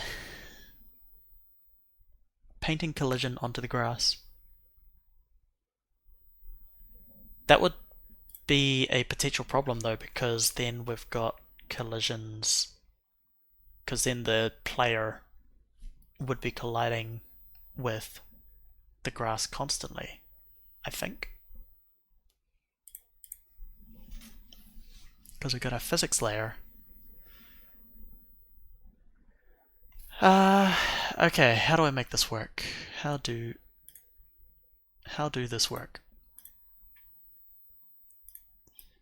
So, fill that back in.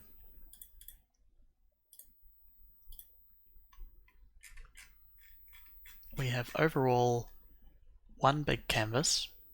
of navigable area. We want to exclude these areas from being navigated. But I'm not sure that's doable.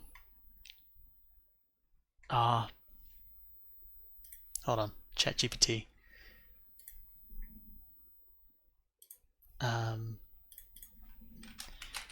Can you exclude areas from navigation in Godot? Block territory for navigation agent.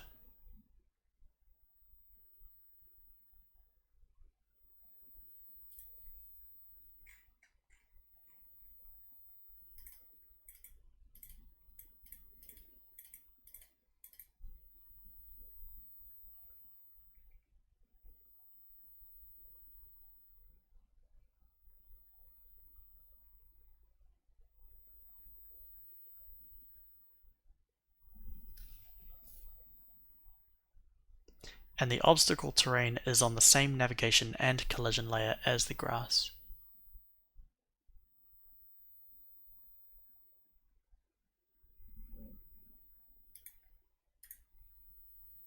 You know what? May as well give it a go. Hold on. So the obstacle layer is already... No, it's not. I haven't set it up. So property, physics layer 0, navigation layer 0. So I'll set that. But that means that the obstacle would be considered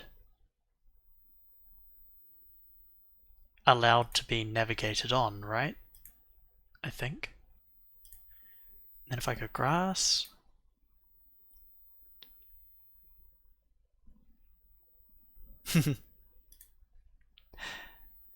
only one way to find out. Alright. I haven't given the grass a physics layer yet.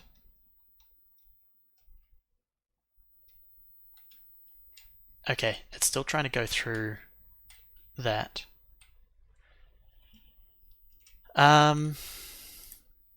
Heck, what if I give the grass a physics layer?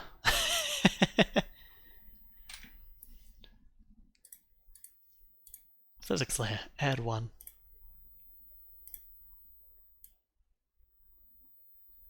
This is gonna go horribly. Yeah, I can't move. Enemy can't move either. Nice.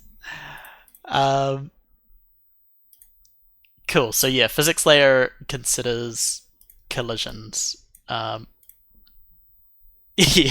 that's what we expected. How do I remove... Delete points tool. Oh, this is deleting those points. That's not helpful. That is not helpful.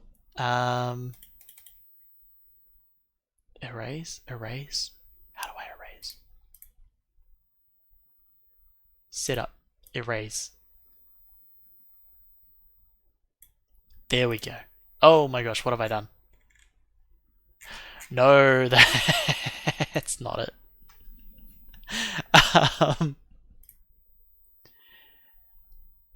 Clear? No.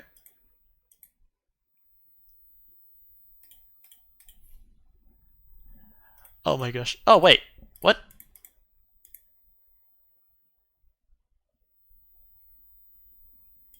Why is that clearing them? Ah, because I've removed the physics shape from there, so now it's just an empty physics layer. That's kind of an unintuitive way of doing it, if that's true. Navigation layer, and now if I remove the physics layer, then I can't go back into it, so that's all good. So now if I save and I play, nope, something's going wrong. Save, play, I can move around again. We good.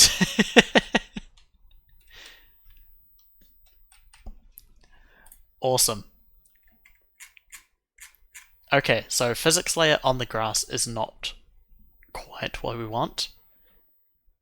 A navigation layer on the grass is what we want. Still just need to make a way of kind of like a negative collision layer. Rebaking the nav mesh is probably what you want to do.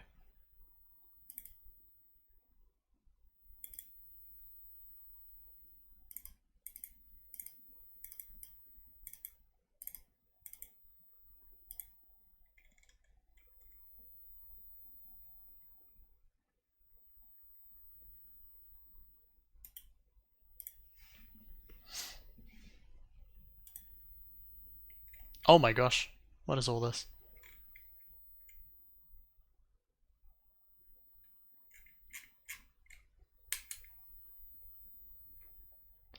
Baking a navigation mesh with the navigation server.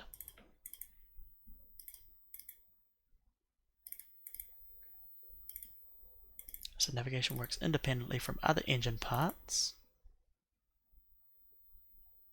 Navigation meshes are the only things considered when doing pathfinding. For example, visuals and collision shapes, for example, are completely ignored by the navigation system. So that makes sense. So it's basically like, okay, so when you're navigating, we don't, we're not looking at whether something is, has a collision shape on it, which is what we're seeing here, because the obstacle obviously has a collision shape, but it doesn't care. It's just navigating on the grass underneath.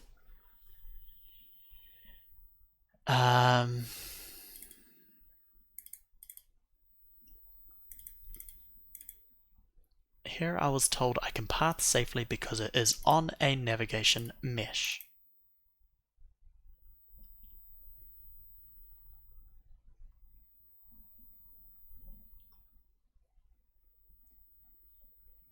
The navigation mesh baking is made more accessible with the navigation region node.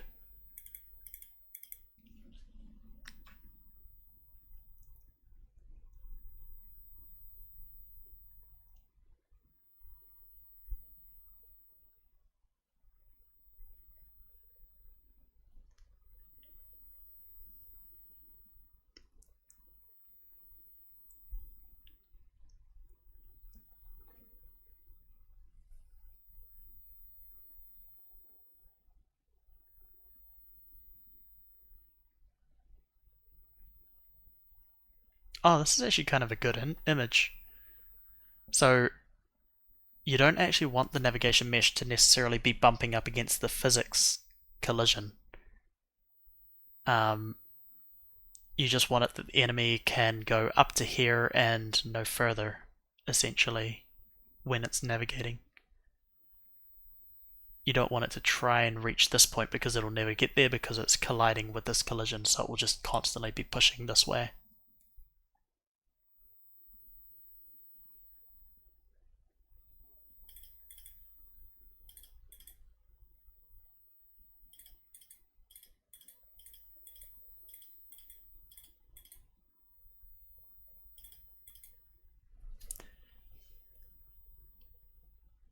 Now, that's a navigation region.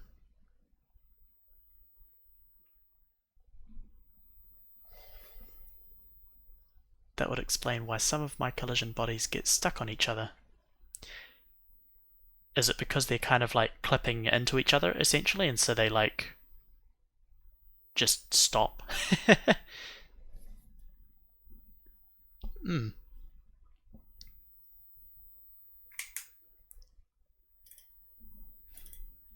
They attach and drag each other around.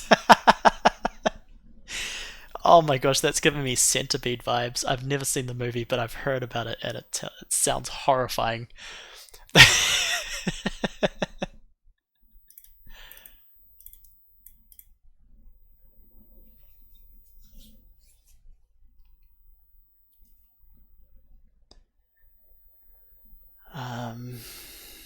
Pass geometry type.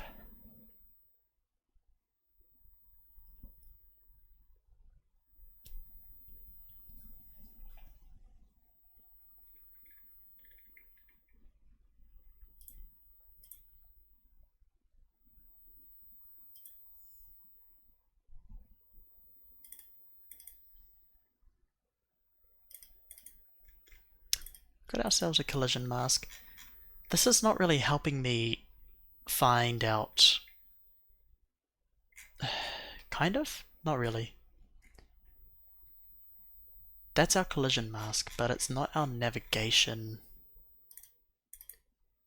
To quickly test the 2D baking with default settings. I think I might need to just suck it up. Maybe.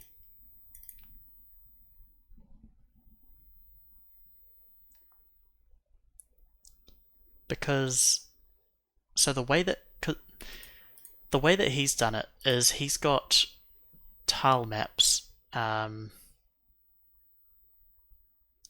I just create a really simple tile map? I'll just create a really simple tile map. So new sprite. Yeah.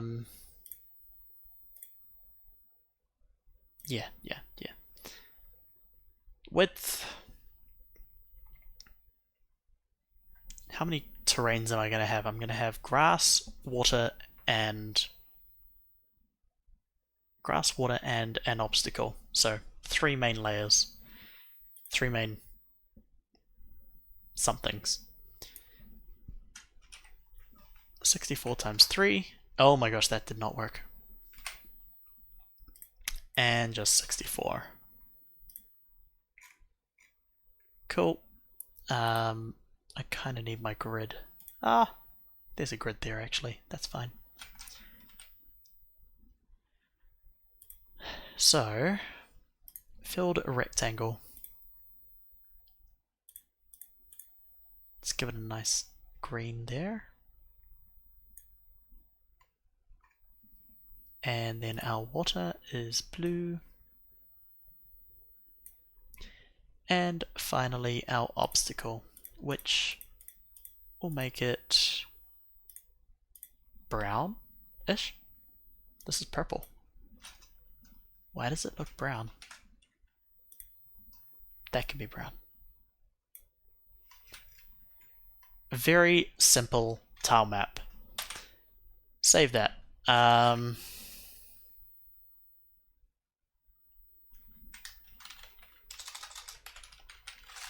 Keep it simple, stupid. Simple tile map. Let's go with that. Save.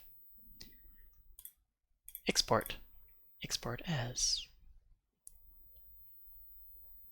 Yep, that's fine. That should be in here. Perfect. So, let's say I have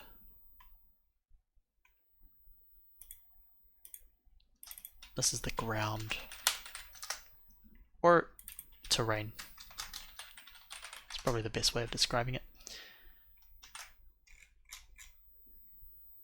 Let's say I have a new scene. So I'm actually going to remove the terrain here. Add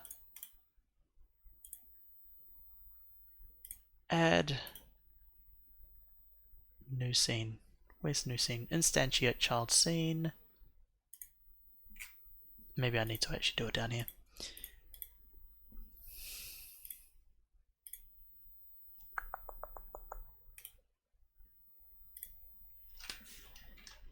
And what have we got? Simple terrain.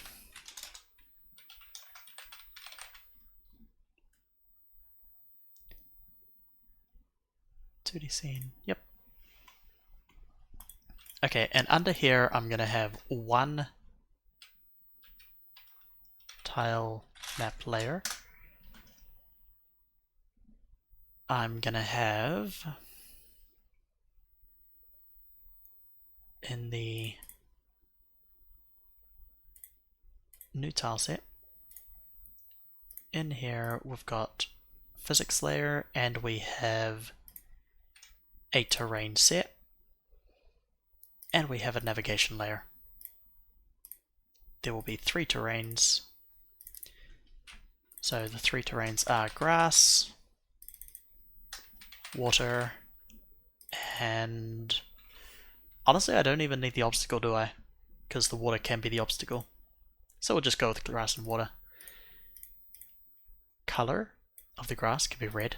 Color of the water can be orange. Why not? Now the physics layer for these. What's the physics layer for Odysseus, for example?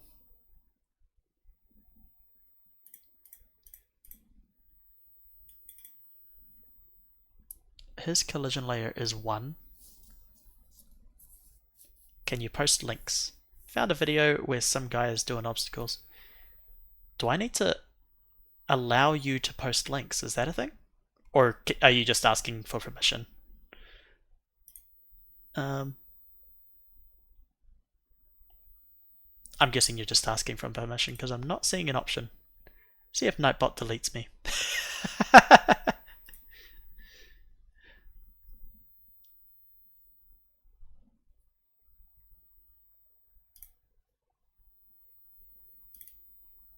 Oh yeah, this might be exactly what we're looking for. Avoiding collisions.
Where did he get these functions from?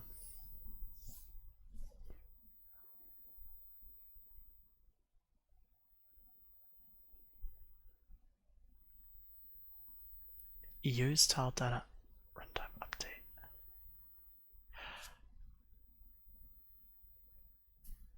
Oh.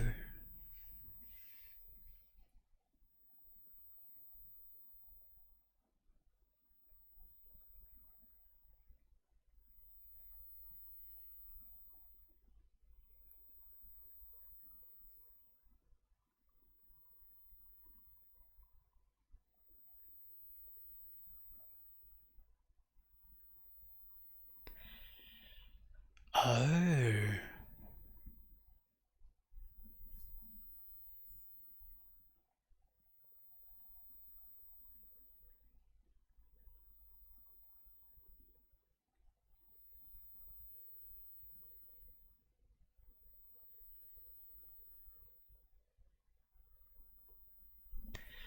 That's exactly what we're looking for.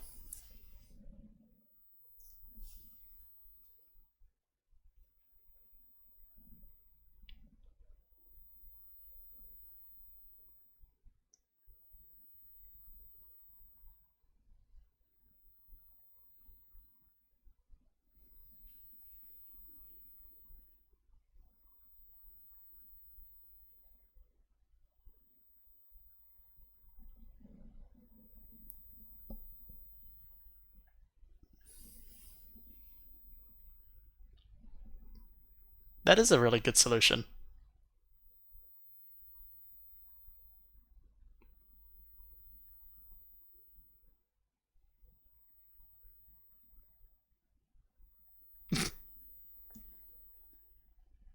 He's trying to collide with the trees, it didn't work.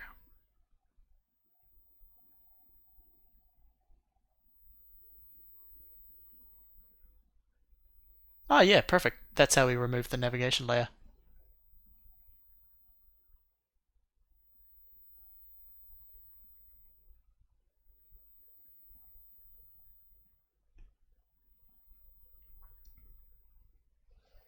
Ah, there we go.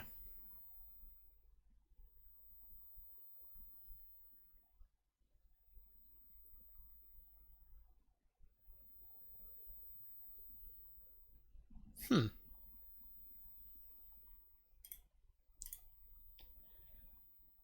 That is exactly what we're looking for. Okay, where was that code? So he's using two functions here. Use tile data runtime update and tile data runtime update. What in the world are these functions? Ground. And he's doing it on the navigation layer. So in this case, I would be looking at the dirt and the grass layer. It'd essentially be the same script. So let's attach a script, navigation.gd, and dirt, attach script. Let's also grab file exists, it will be reused. Perfect. Save that. Navigation.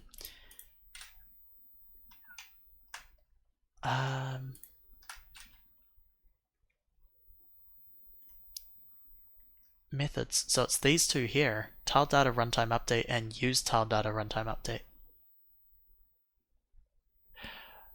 Oh, so wait. Should return true if the tile at coordinates cowards requires a runtime update.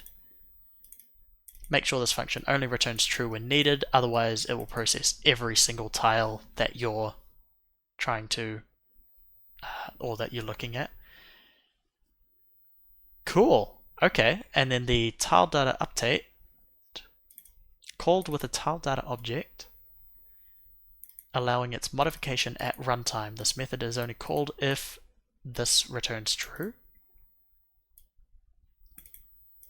are the same as the one in the tile set. Modifying them might impact the whole tile set. Instead, make sure to duplicate those resources. That's a good note. Okay, so don't modify the resources if you use any in the tile set itself. If the properties of tile data should change over time, which in this case it won't, use notify runtime tile data update to notify the tile. Wait, notify runtime. Oh, okay. So this is a signal essentially. So this will run once at the on the ready function during runtime. Yeah, and then whenever you want to trigger it again, then you need to use that signal, notify runtime tile data update. Okay. That's actually a really cool solution. Navigation. So let's use that. If you use cut in Pokemon, you can use that to let you know that tile is navigable. Yes. Oh my gosh, it's been so long since I played Pokemon. Because cut in Pokemon is essentially I think I know what you're talking about. Like it's a utility move that you can use in the overworld as opposed to within the. I mean, you can use it in the battle as well, but you can use it to remove an obstacle.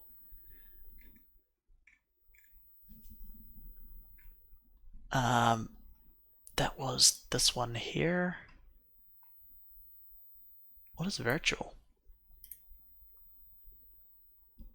This method is called by the engine. Ah, yeah. Navigation. Funk.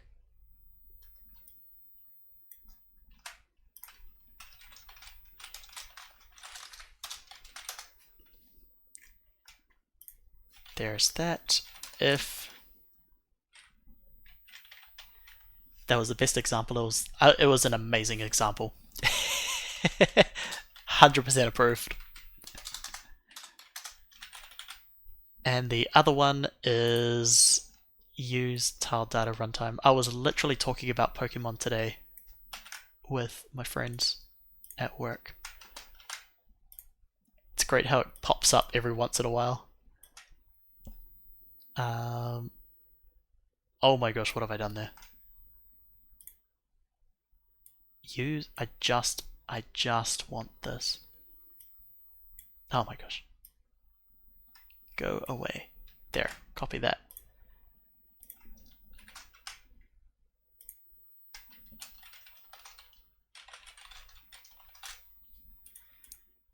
Is that correct? Nope, that's going to return a ball. Actually, the easier way of doing that would have just been use.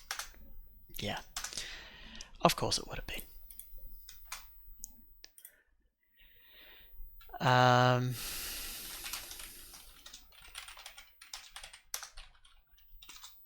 Now, what was his... There. If coords in trees get used cells by ID. Oh, but I got a lot of IDs. Do I? No, I don't. No, it's the entire tile set ID, it's not the tile ID. Right, so if I look at this tile set, for example, and I go setup. Oh my gosh, I broke something. Why? Why do you do this, kiddo? Oh, I hope that's saved.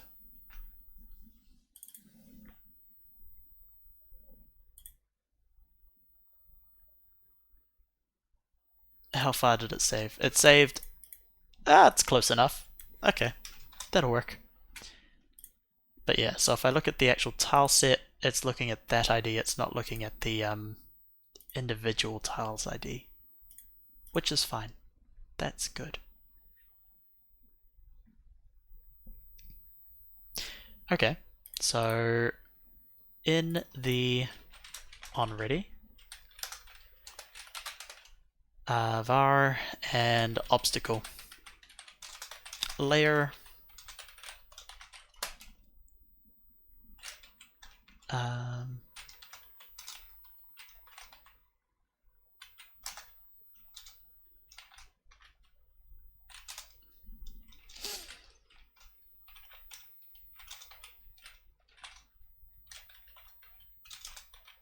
oh my gosh, how did how did this work? Oh, okay, it's all in the quotes. It's all in the quotes. Obstacles? Does that work? I have no idea if that worked or not.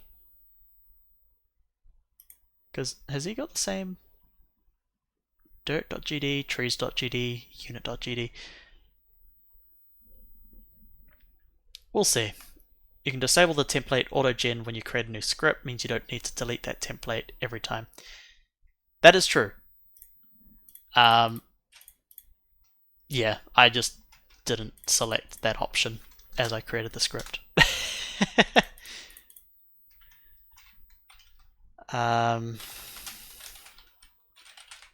Use tile data. So if coords in obstacle layer dot get used cells by ID, and in this case my ID is 1.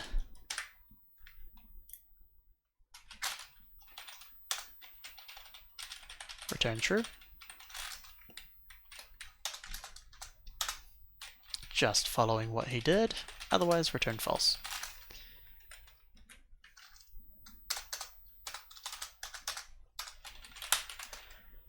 And func tile data runtime update. Yeah. And again, we're doing that. Tile data dot set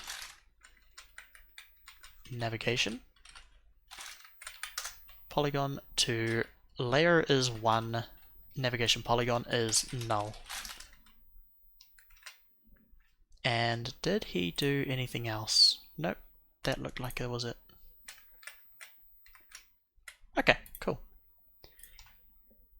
So, theoretically, if I go back to my main map, it didn't save me deleting this. Nice.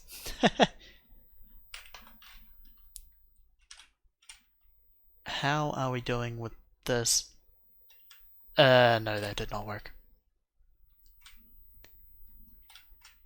Okay, so, not quite. Why?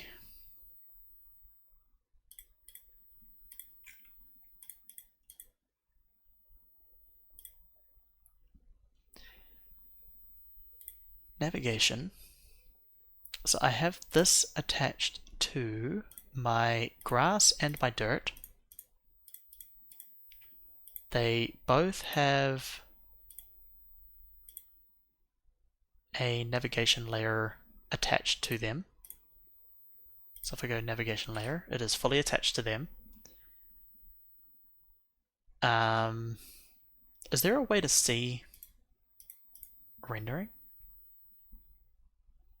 No. Kind of want to see if a tile has navigation rendering, but that's fine.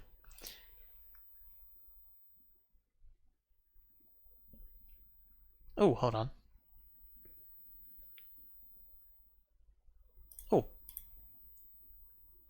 Force show. What does that do?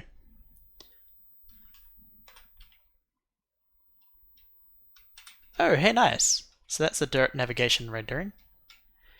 And I can see that it's actually not being removed there. So if I do the same for the grass, so navigation, he enables a debugging mode where you can see that in game. Oh, nice.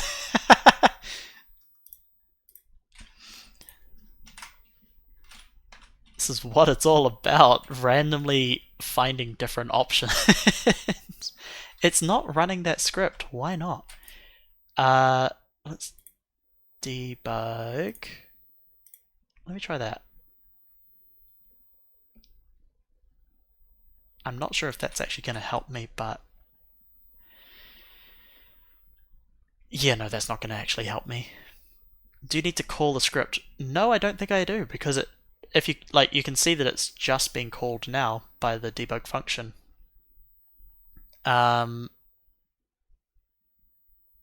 It's given me, yeah. Okay, so debugging doesn't actually help because I can't even see the map at the time. Oh, then again, no, if I'm debugging this one, then if coords in obstacle layer, then it is, there is something being called. Okay, Am I even calling the right function? Set navigation polygon 0 to null.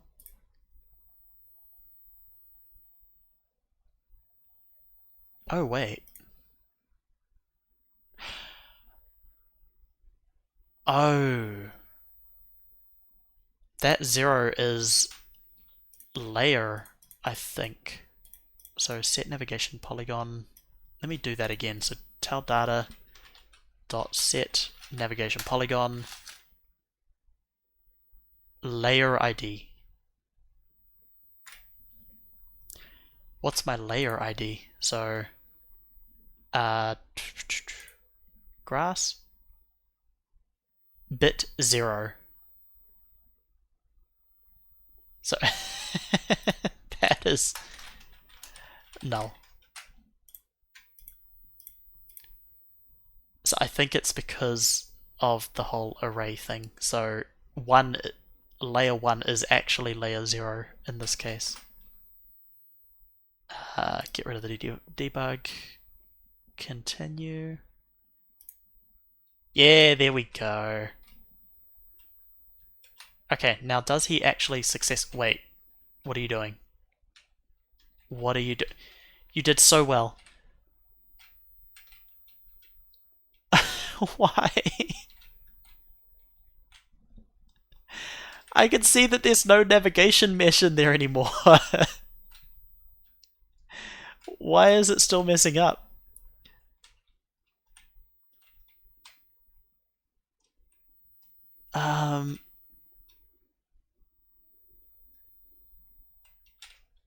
Okay.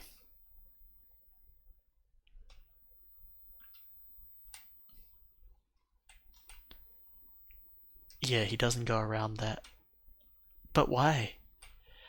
But why? Tell me.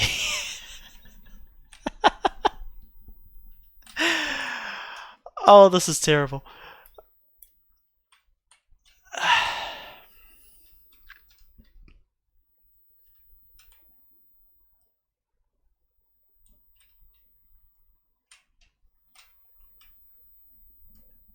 Yay, programming.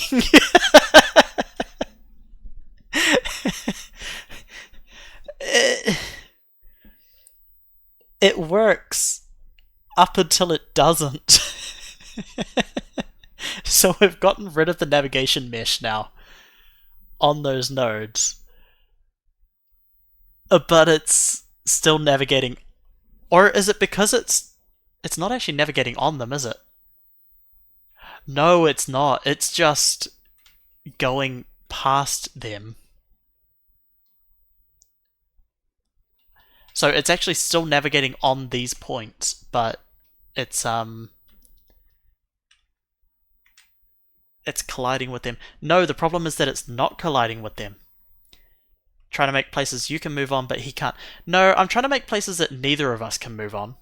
So this terrain here is a collision shape. So neither of us should be able to move through it. We have to both go around it. But his navigation now seems to be going to this part of the navigation mesh, and then it jumps to here. So it's actually just kind of ignoring the fact that it can't go on here. Whereas I want it to go around. How do I make it go around? Interesting.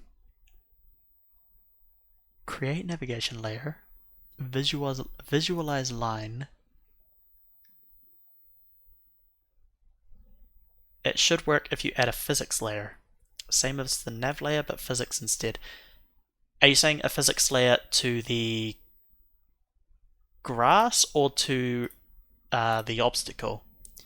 Because the obstacle does have a physics layer on it. It's got physics layer 1.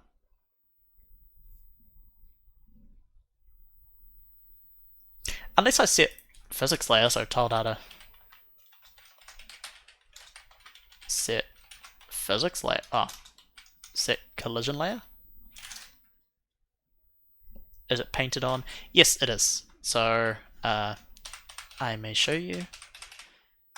So if I go to the obstacle and I go to the tile set, I go to properties, I go to physics layer. That is the painting that I've got for physics layer. So it's not 100% coverage of each of these nodes, if that matters. But there is painting.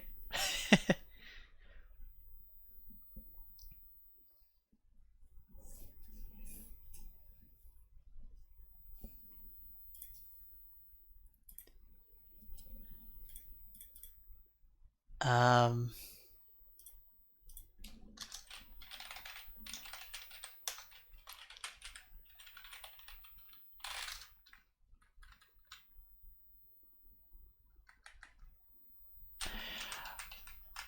hmm.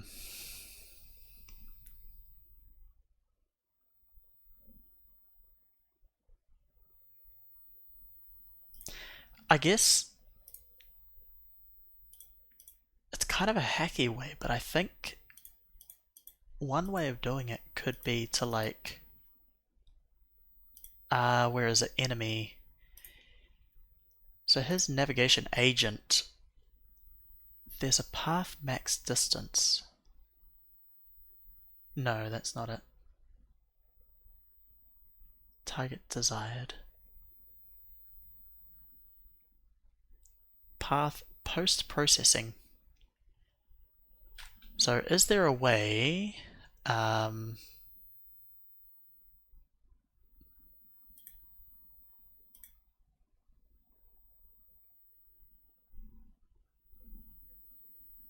centers every path position in the middle of the traveled navigation mesh polygon edge.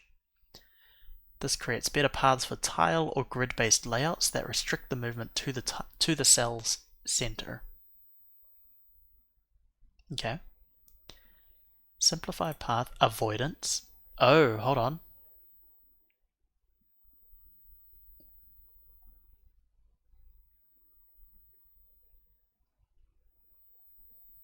Okay, let's not do that.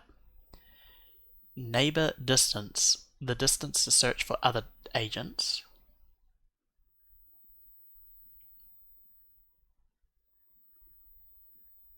Other agents with a matching bit on the avoidance mask.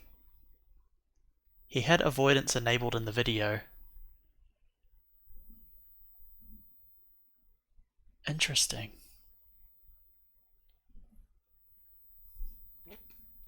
I just know I got some basic pathfinding working, basically using the nav physics layers, a navigation agent, and timer nodes and code. Yeah, so I think that's kind of at the point. The problem is, I think my problem is that I've set up my terrain differently from these tutorials in that they used a single, where is it? Ground. They used a single tile map layer, whereas I'm trying to use multiple tile map layers. Maybe that's the thing that's different. Custom data layers. No, that's not what I'm looking for.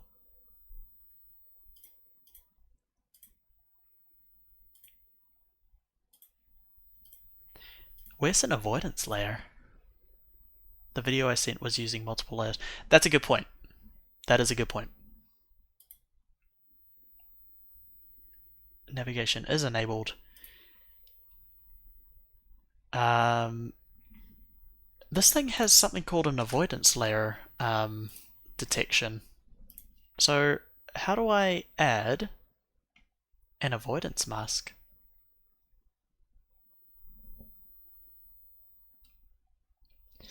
Other agents with a matching bit on the avoidance mask will... Oh, it's just avoiding other...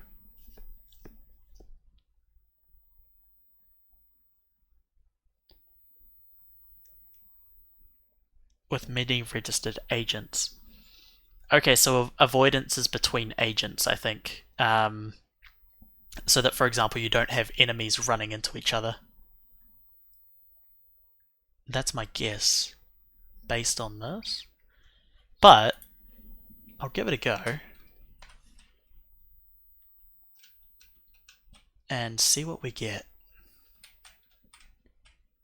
Yeah, okay, so that's still going to try and go through. That is not pathfinding. Why is it not?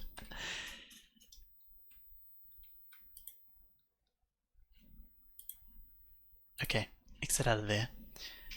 Path processing.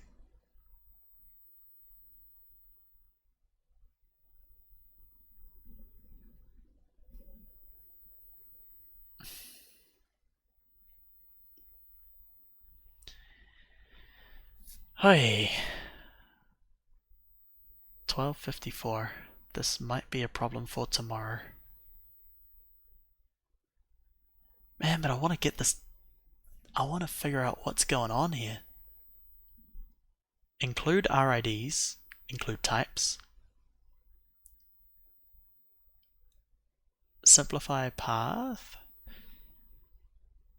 is not something I'm worried about. Neighbor distance, the distance to search for other agents. Right, so this is agent avoidance, which we're not actually worried about, I think. Let me see that video again. Current agent position, next path position, get next path position.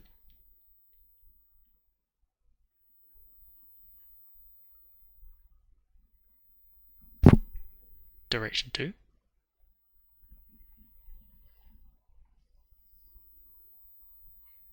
That's another way of doing that, actually. That's kind of a nicer way of doing it, almost. If I go... Where was it? In the enemy script? Yeah, because this is the direction there, but that's kind of a nicer way of doing it. Current agent position, direction 2, next path position. And then multiply that by movement? Is that? Yeah, that's velocity. I'm gonna steal that.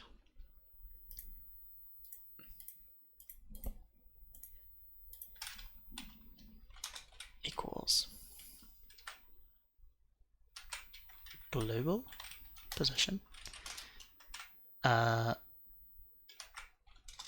dot direction 2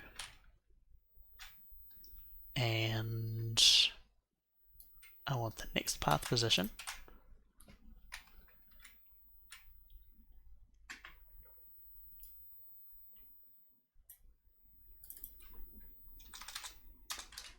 times speed, and that can go.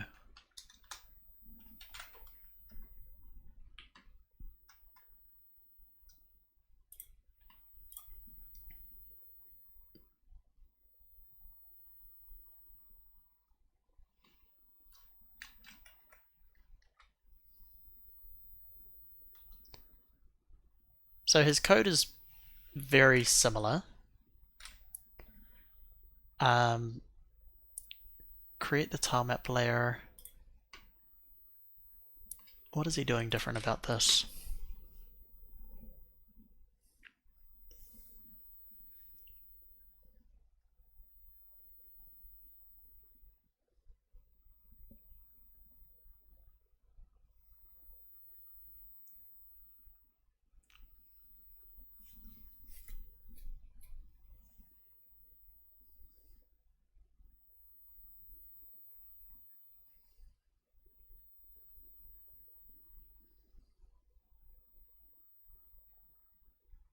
So it's making a new resource.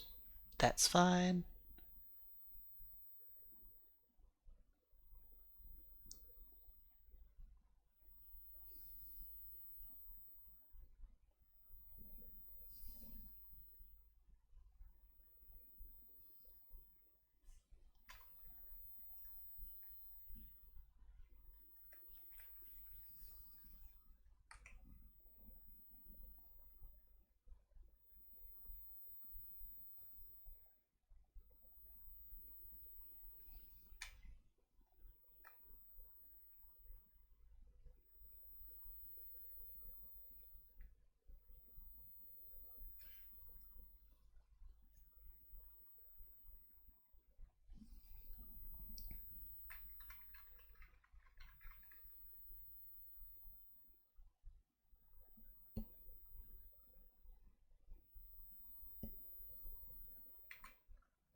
Oh, nice. Oh, so you can just show visible navigation overall. That's actually quite handy. He's got different collision layers on his character.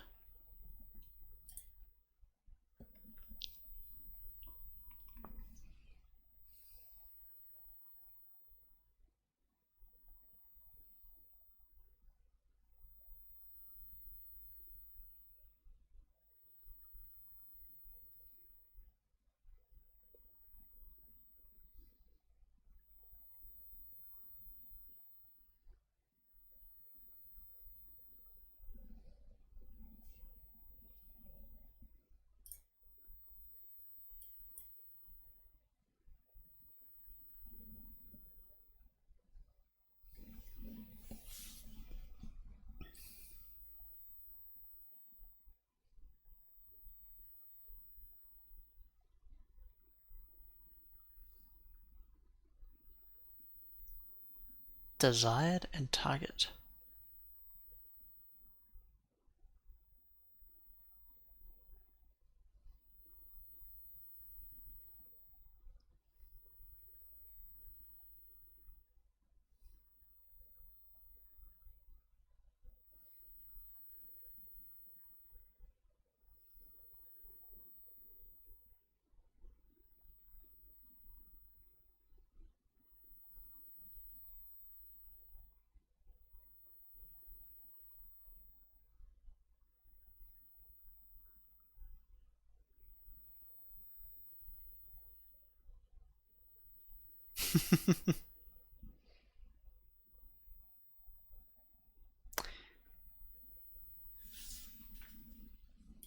Okay, so he actually does change the settings for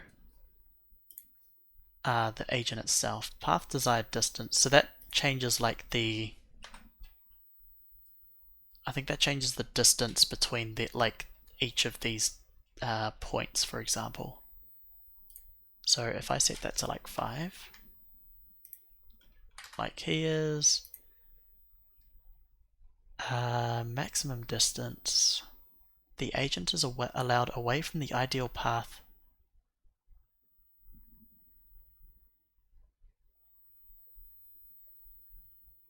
And edge centered. If I go F5,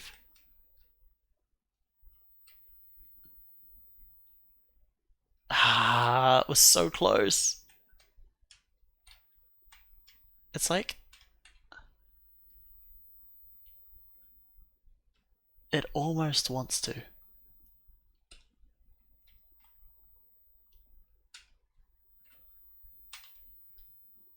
Oh, he's trying to go from there to there, which is not working.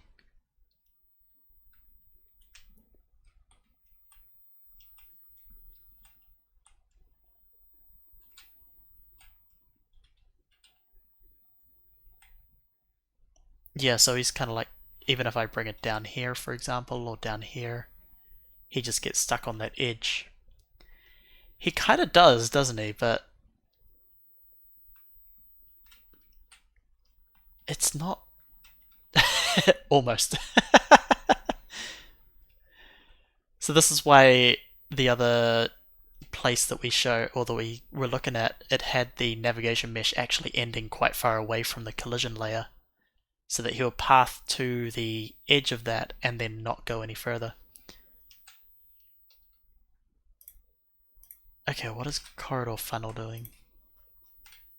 Did that fix, or not fix, but oh yeah, okay, so changing that actually does change it in game as well. That's nice.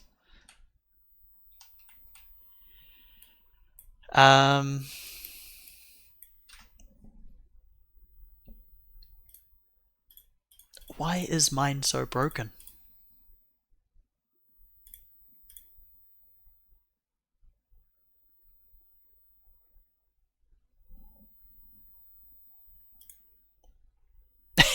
Avoidance on. You know what? Fine. Let's see what it does.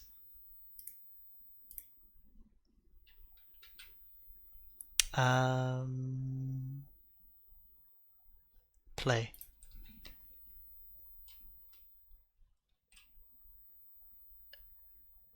No, not quite.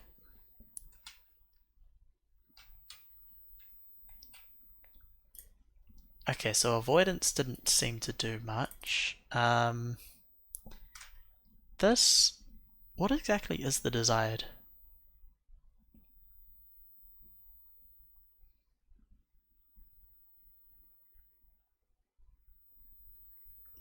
Oh, this is the problem that, right.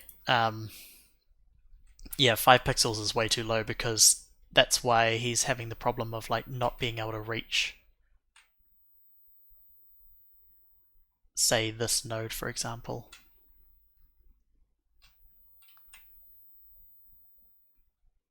Yeah, so he's trying to get to that node, but it's like, no, that doesn't work. So 5 is way too small. Yeah, bring it back up to 20. Target desired distance before the target is considered to be reached. And actually, yeah, this is quite a big boy as well, so 20 should probably be fine as well. So if I set it to there, he's actually still trying to get to me, so I'll make that 50. And so I think once he gets close enough,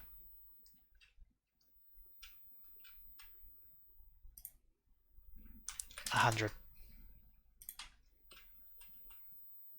Hey! It is pixels. How many? I actually, there's 64 by 64. So 100 should be enough. 1,000? Let's try 1,000.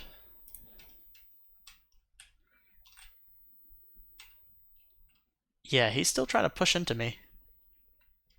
This isn't quite...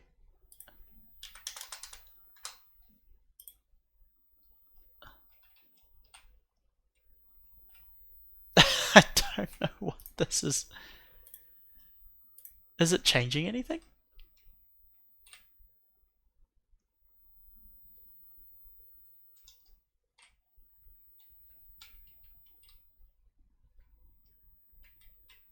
Oh my gosh.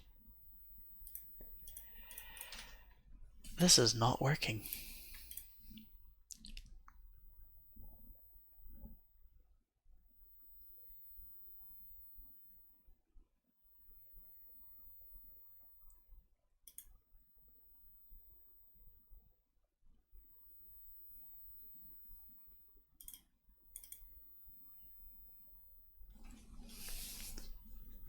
Oh, that's a neat trick.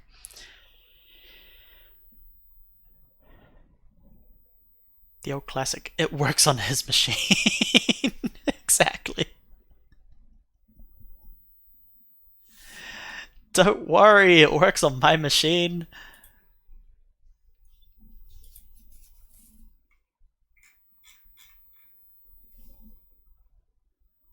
Okay, and that's just writing up the code, which is again not different. So there is something that I'm doing wrong on avoiding collisions. Go away, ads. I do not need you.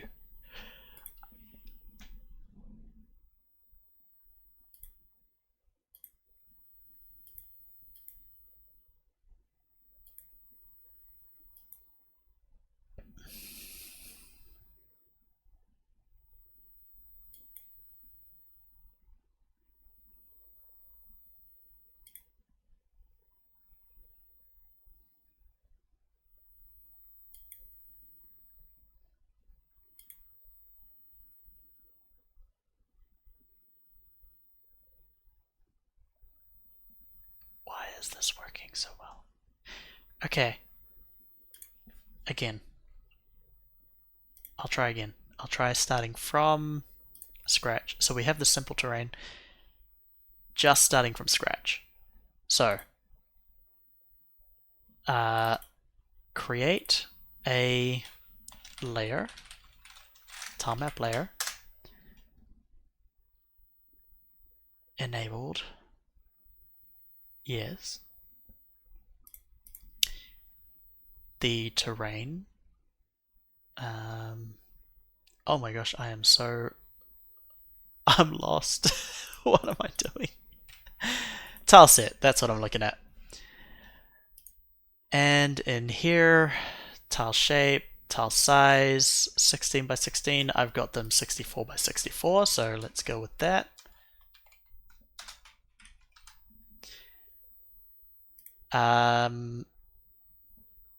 Now, does he have both a physics layer and a navigation layer? I think he just has a navigation layer. Yeah, so he doesn't have a physics layer on the terrain itself, so no physics layer, just a navigation layer. Keep that at 1. The tile set that I am using is this. Sure. Paint. I want navigation layer on the... Do I want a navigation layer? I don't think I do. For this one, all I want is this tile here.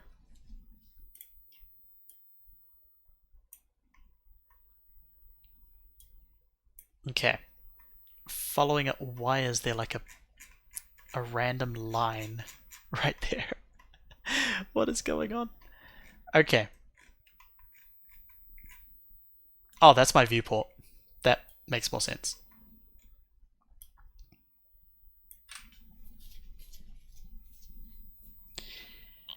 Now,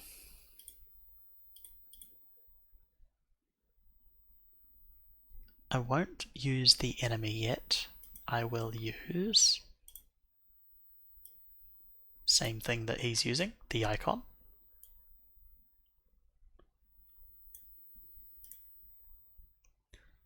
Position, scale, that's all good.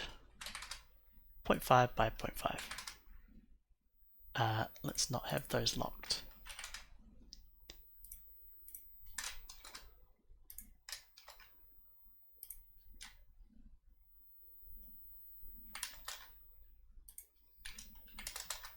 There we go.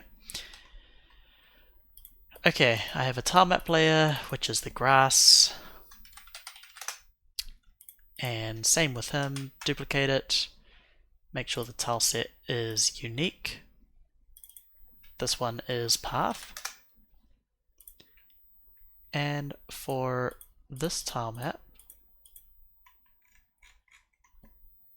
I'll get rid of all the green. And we'll say this is the path.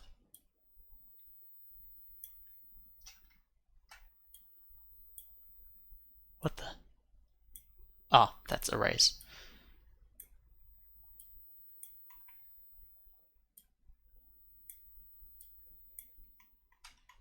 Okay, so we have, that is such a bright green, my gosh. Can I modulate that color?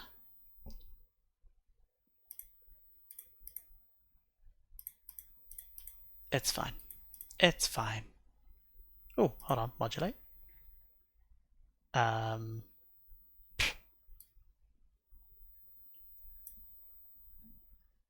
What does that do? If I go back to simple terrain. Hey, there we go. Okay. On the path, I want a navigation layer. That is not a navigation layer. Tile set. Navigation layers. There is one. I want to paint that navigation layer onto there. So onto just that, we have debug visible navigation, visible paths, and visible collision shapes. Okay, if I run the scene, we have ourselves a navigation layer. That's nice.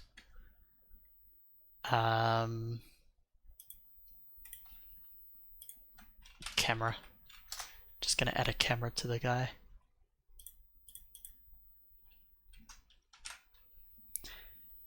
Now, he needs a script.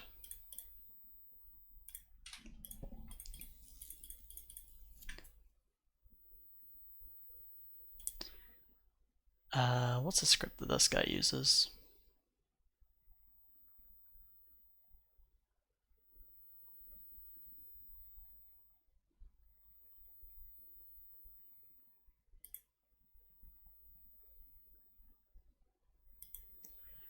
Character body 2D, physics process. On navigation agent 2D velocity computed. Don't think that's used, is it? What the?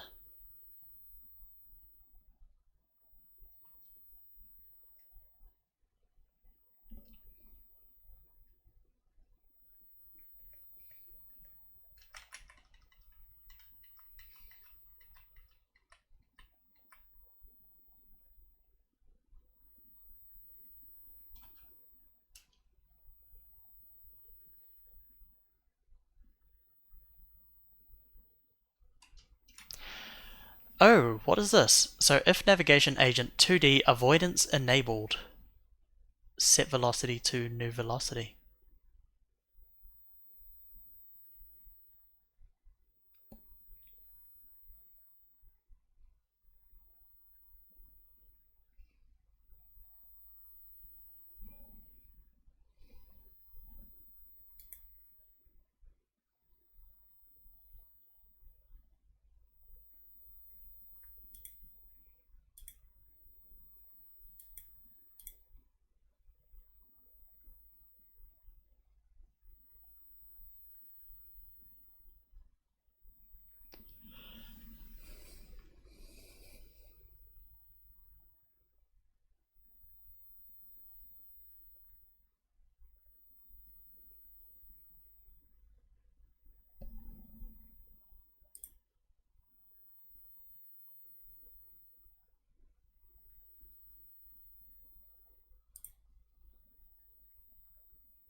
Okay, so how much can I keep and how much can I leave?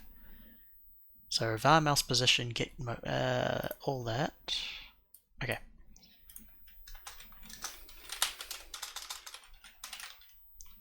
Because I feel like he's slightly overcomplicated it, but I also feel like he needs everything in there, so I don't know. Equals get global mouse position. The navigation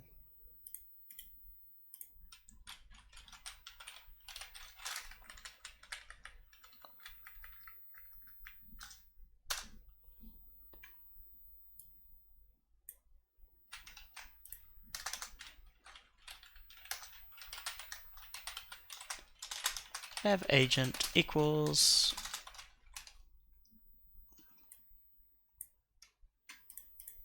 navigation agent 2D.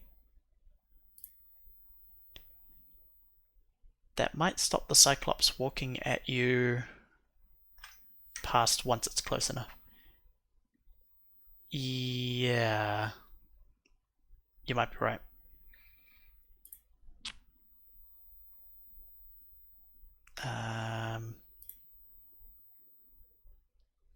It's kind of like...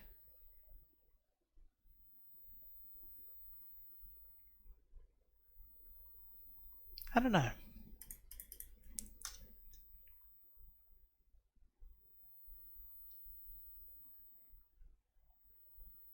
Navigation agent 2D set velocity.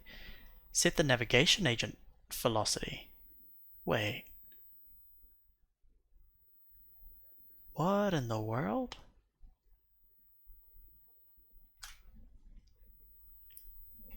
So what happens if you set the velocity of the navigation agent? Let me do this. That doesn't quite... No. I've lost my chat. There we go.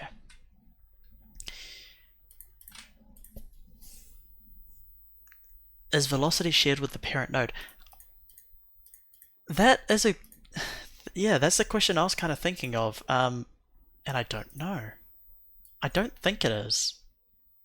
Because it's kind of like, if avoidance is enabled, set the velocity of the navigation agent. Otherwise, if you set velocity navigation agent, you change it in all. I feel like if you change it in the navigation agent, it changes it just for the agent itself, the agent node. Not necessarily the entire... Actually, you know what would help?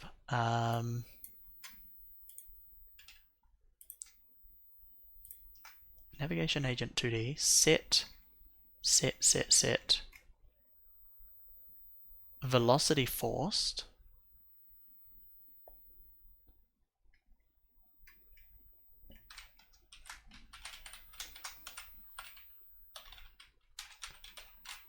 Is there only set velocity forced now? Replaces the internal velocity in the collision avoidance simulation with velocity.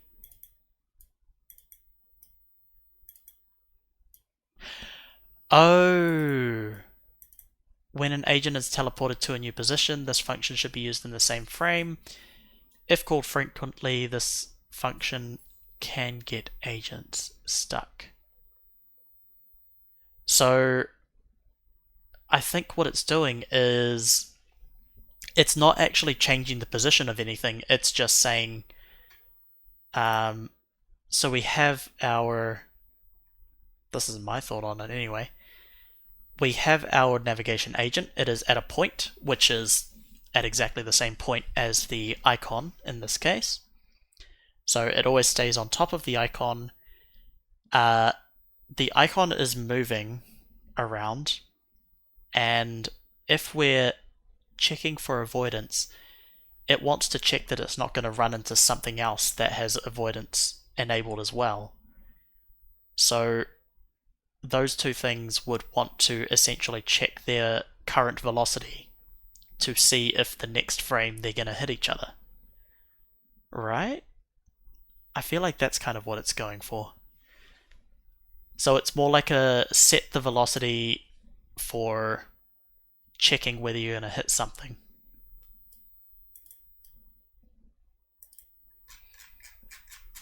Maybe. Maybe not. Enables or disables a specific mask in the avoidance mask bit mask.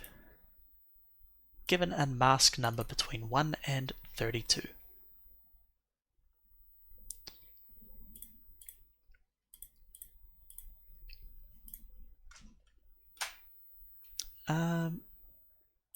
Navigation. So may as well just copy that. No, not yet. Icon. So we have the mouse position, we are getting the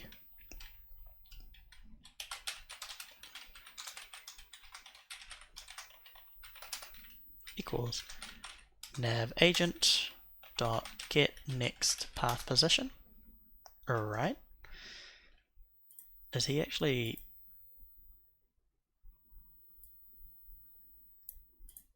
Yeah. And then velocity. So let's say at export var speed equals 50 again. So var velocity, or new velocity,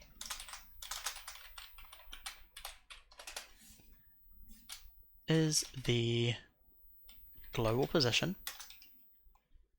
dot direction to next path position times speed.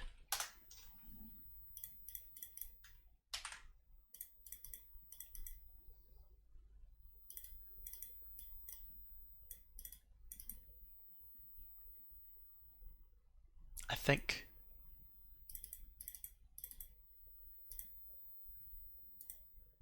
I also need to set nav agent dot target position is equal to mouse position.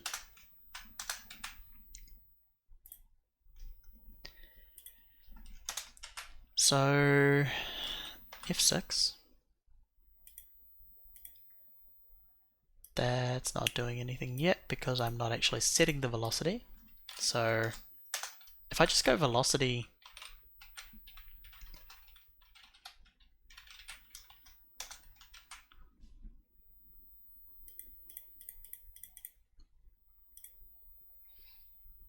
because it's just a sprite 2D.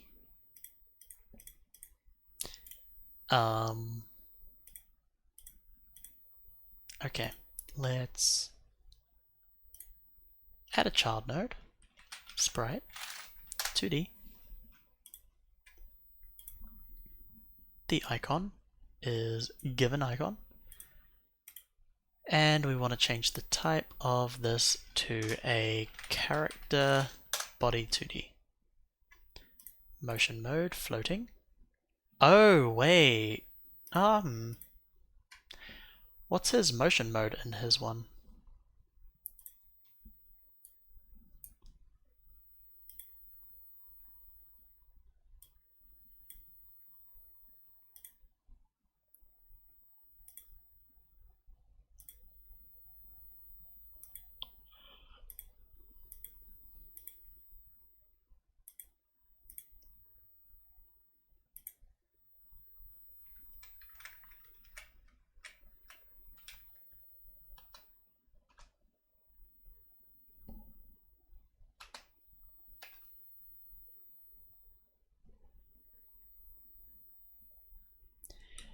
Yeah, you'd think so, but actually it's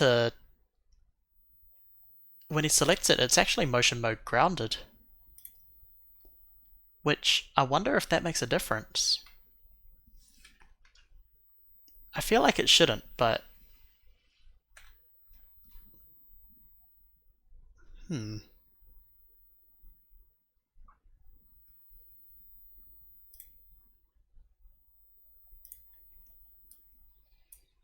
In that case, I'll keep it grounded for now.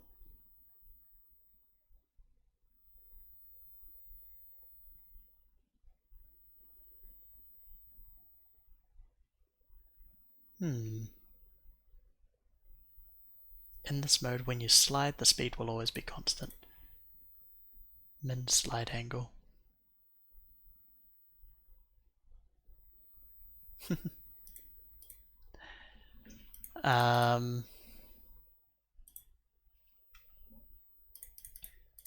Yeah, so that's going to extend character body 2D. Velocity equals new velocity. Icon, it needs a collision 2D, I believe.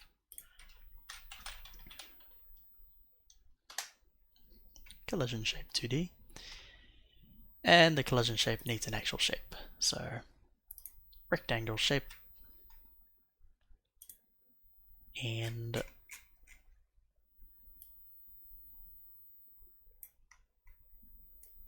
set that to the actual size of the character. Okay, so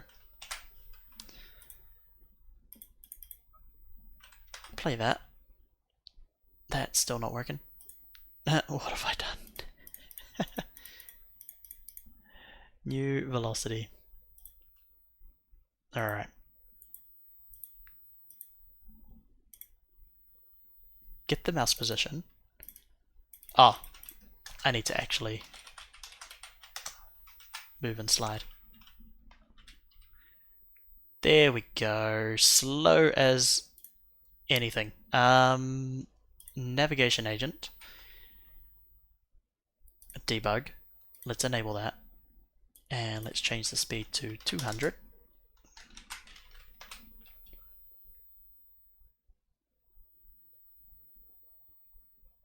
See, that's working. Why? Oh my gosh. This is frustrating. And if I try and like stick it here, it's not going to work. You can't navigate through there. Now, if I set the character's motion mode to floating, and I save that, it doesn't change it.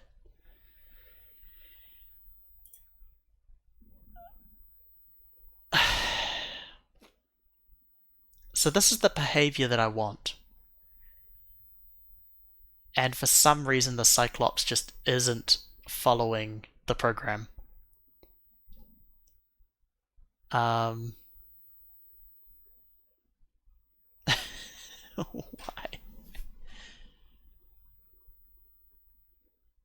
Okay, and if I try the same thing that he did in terms of adding an obstacle, in this case water. So I've got grass, I've got a path, and if I create a new one with a new tile set, or make that unique, navigation layer, and also create a physics layer with collision masks 1 and 1. The tile set that I'm using is that. Cheap viewers, yeah, no, go away. I do not need none of that.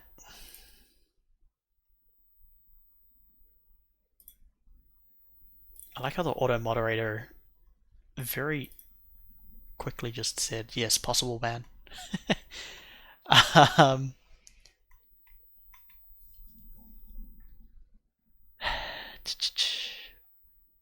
water.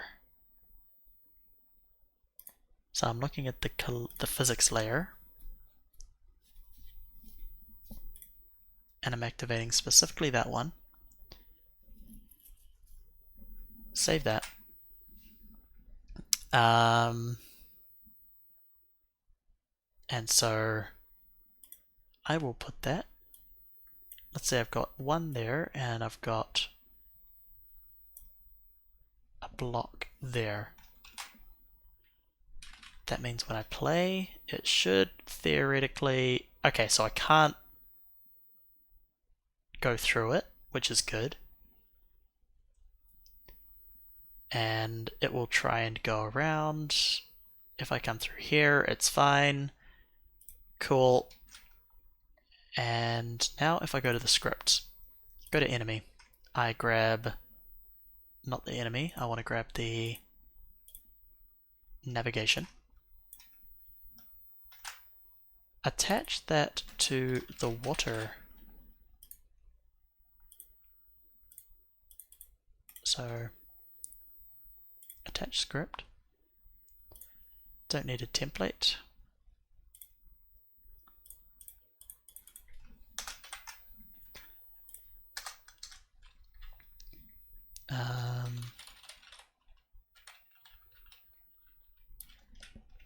On ready obstacle var obstacles or water, and I can just drag that over there. That's kind of cool. Oh wait, that's not meant to be attached to that one.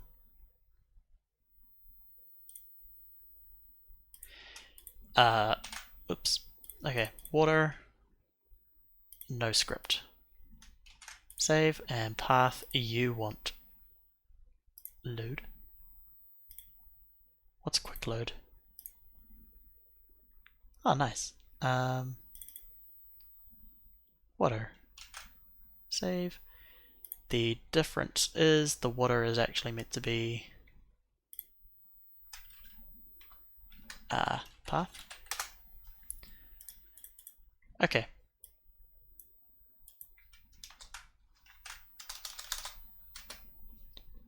That is so much easier to figure that out as opposed to the other way. In, and those are meant to be in water dot get used cells by ID, and I'm guessing the ID is 0. So that's meant to be 0. That's meant to be 0. And that's 0. So if I play that, the navigation is no longer on the water.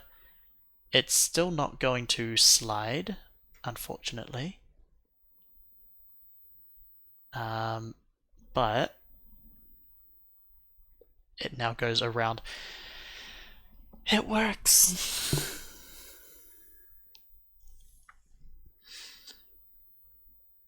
But why?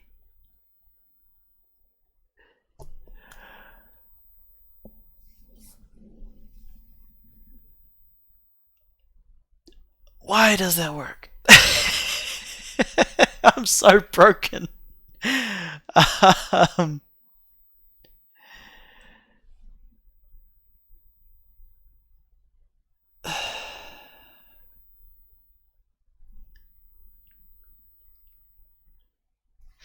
Oh wow, that's tripping out. Now I can actually set the slide angle to, so if I actually, I think it's on the water, is it? No, it's on the player character, so on icon. Oh, where are you? Icon, there you are. So if I set that to 90 degrees, I'm guessing that means that it will just slide along. No?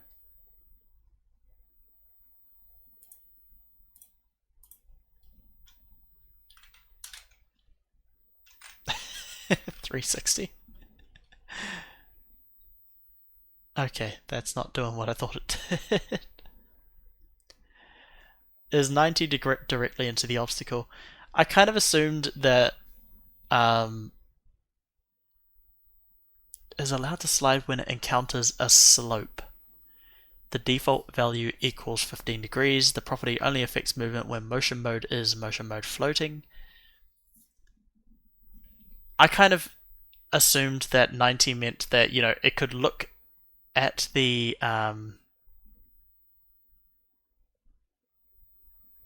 it's in radians. Oh, yeah, you're right. Oh, wait. It doesn't want to be bigger. It wants to be smaller, doesn't it?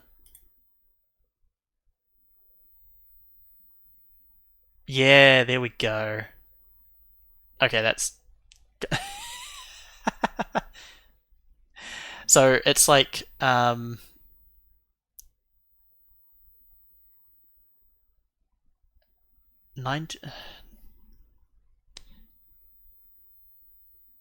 It's like, okay, the angle is, for example, in this case, yeah, that's 0 degrees is right there, I guess.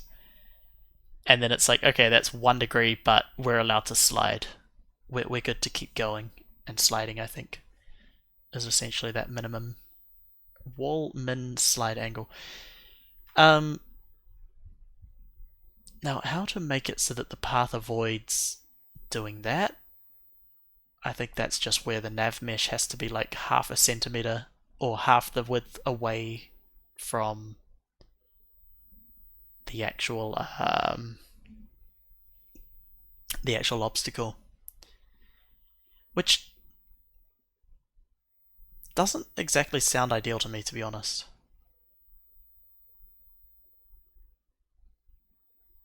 Because that would be something that would be nice to be automatically calculated.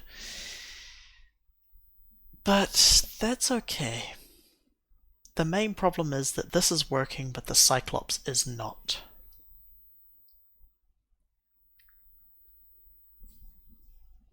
And I don't know why.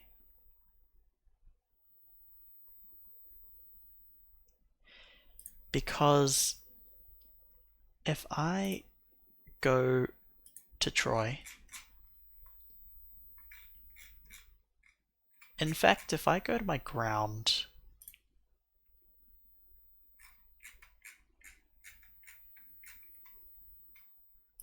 and I get my grass, and I have my eraser, I start removing the terrain down here. Oh no, I was having the same problem before, wasn't I? So I removed the grass there.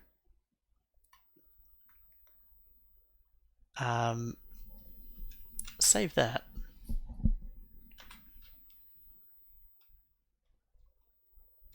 So technically it shouldn't be able to navigate on that terrain, but it is. What is it doing? What's going on with the navigation? It's not going to the next point, it's going straight to me. Oh, you have got to be kidding me.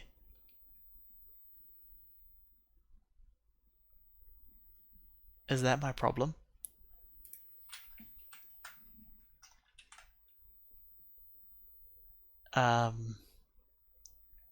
Script. Enemy. No, it's the nav agent. Get next path position. Move and slide.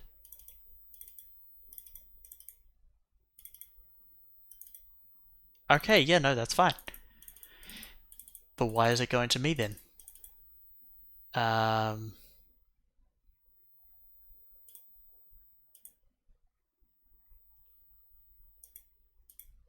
Edited layer is null. Ugh.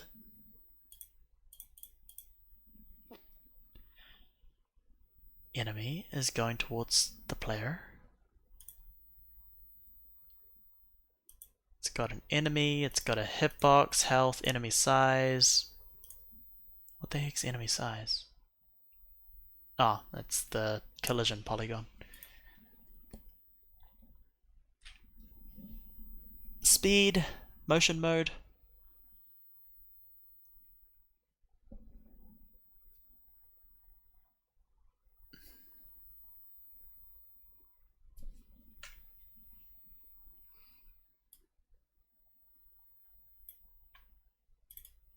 Direction to the nav agent. Get next path. And then if I go to icon,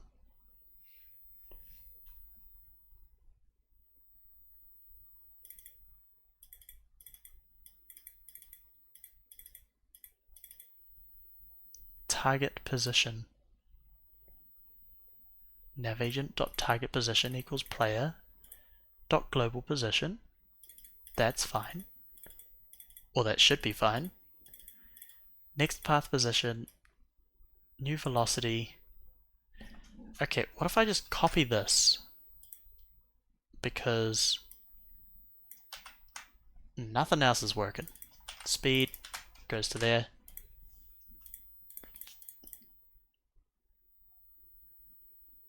Velocity equals new velocity, move and slide. The thing is, this is going to be like the simplest fix ever, and I'm just not seeing it, and I'm gonna absolutely...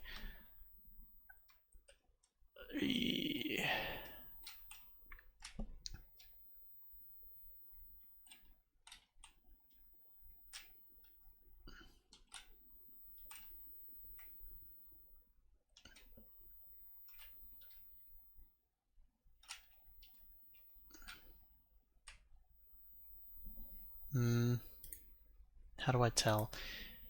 I'm gonna set the timer to like 1 second.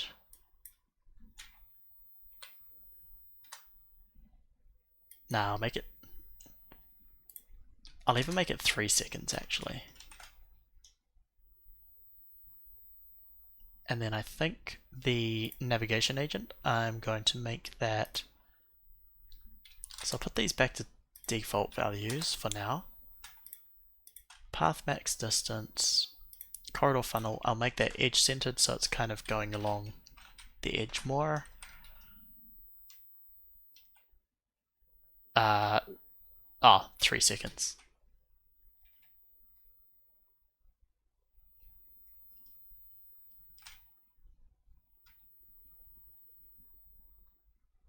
Okay, so it is following a path. Up.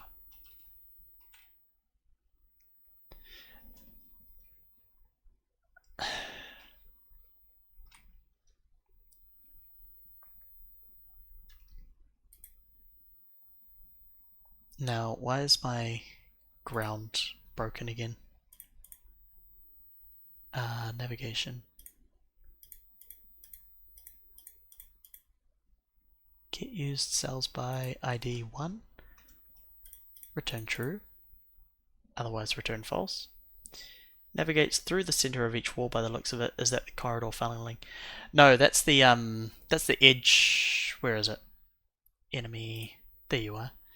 Navigation. That is edge centered. So when it's edge centered, then it will go to the, yeah, like you said, the center of each wall. And then corridor funneling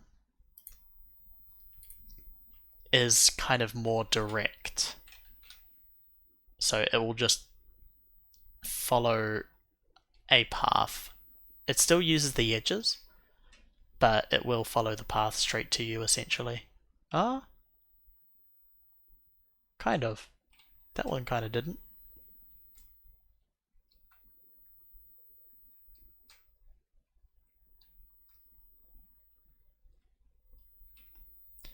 Interesting. It kind of seems to have a point where it's like, okay, no, I'm gonna go to a corner as opposed to an edge. I wonder if that's like a...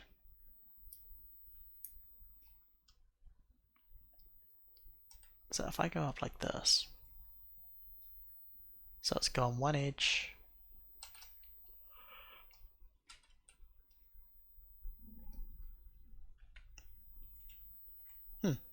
I'm not entirely sure how that works. But yeah, corridor funneling seems to be kind of not worrying about where it is, whereas edge funneling, edge centered is literally that.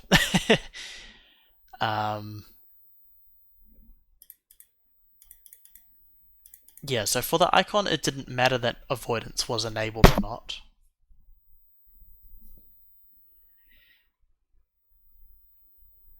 Tile data runtime update. If coords in obstacle layer, get cells by ID, set navigation polygon to null. So my latest question is, why are these navigable now?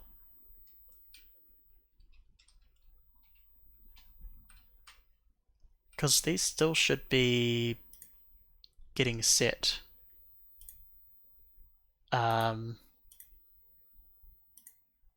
To null.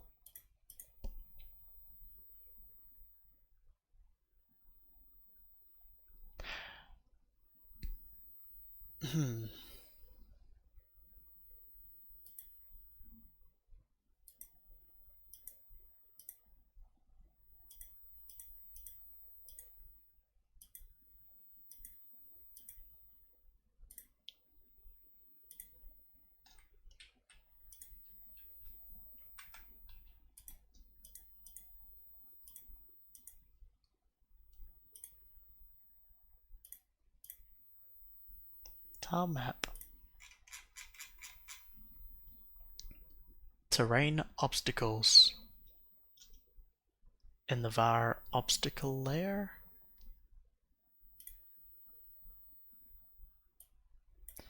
Maybe you're right. What if I did this? So that... No, it's still that. Because it's from the point of view of the dirt, so it's going back to terrain and then it's going up to obstacles. So I'm fairly sure that that is correct.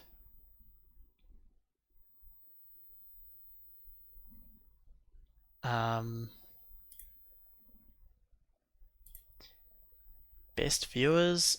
Nope, go away.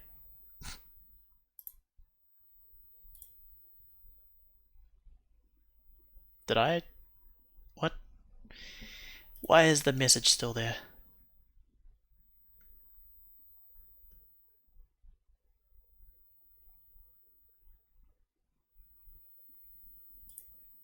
You can't see it? Yeah. Oh, okay.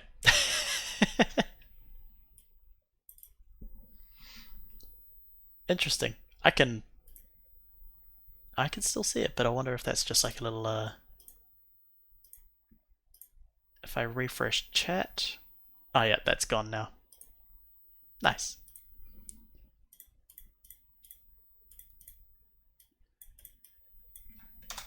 Um yeah, something still thinks that it's navigable. Visibility navigation enabled. Default. Oh crud. Save. Grass. Navigation default. Is it?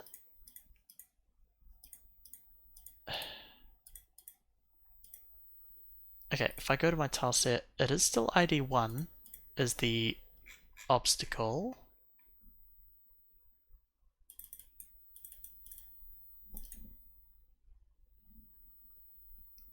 Mod view. Oh yeah. Probably.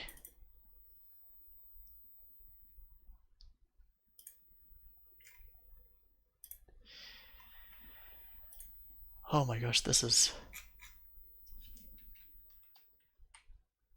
Okay, that... Let's put you back up to like half a second. Or maybe 1 second. 1 second is probably a good amount of time.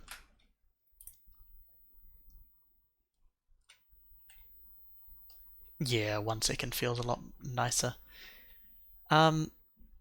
This is all still a navigation. Okay, so if I go to the edge,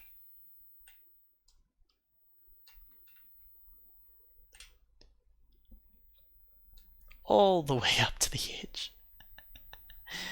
How far? How big did I make this map? There we go. Okay, so there's definitely... Oh!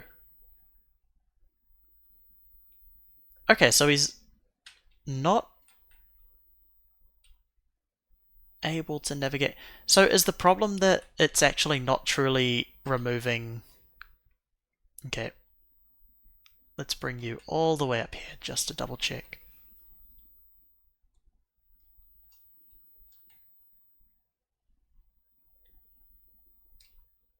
Okay. So he's actually not able to path to me through there. So the Cyclops is kind of working. So the problem isn't the Cyclops, it's the navigation layer. It's the fact that these aren't actually being removed. Okay. Why? Why?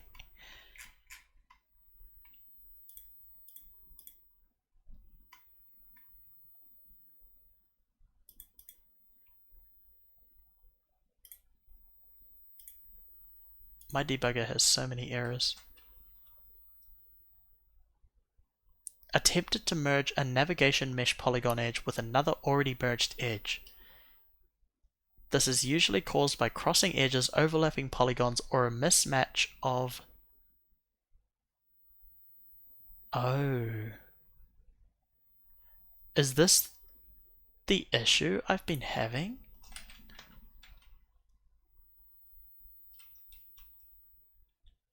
No, no it's not. Oh my gosh, I'm stuck. Die.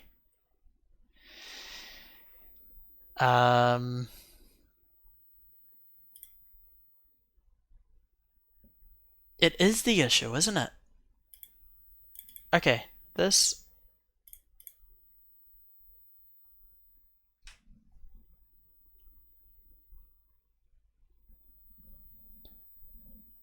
I think... Okay, these are... So the grass dirt overlaps with the obstacles and that's the error. Yeah, I think that's exactly the problem. Or not that it overlaps with the obstacles. I think it's the fact that they are overlapping. So the grass and the dirt both have the same navigation layer. Yeah. So, for example, if I get rid of the dirt navigation, if I detach that script, and I save, and I actually patterns tile set. Oh, there it is.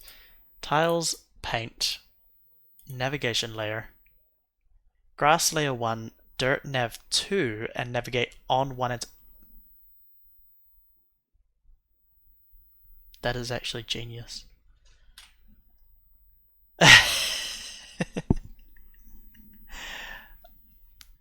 That is okay, so yeah.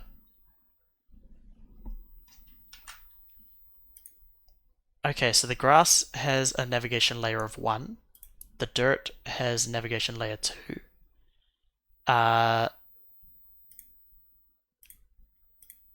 If coords in obstacle layer get used by cell ID, set navigation polygon layer 0 null, and I'm actually going to do the same for layer 1. Maybe. I'm not sure if that works, but let's just... Okay. Debugger 112! And XP layer ID 1 is out of bounds, navigation size equals 1.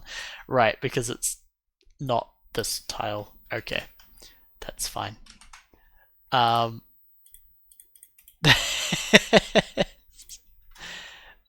That's quite funny. Dirt.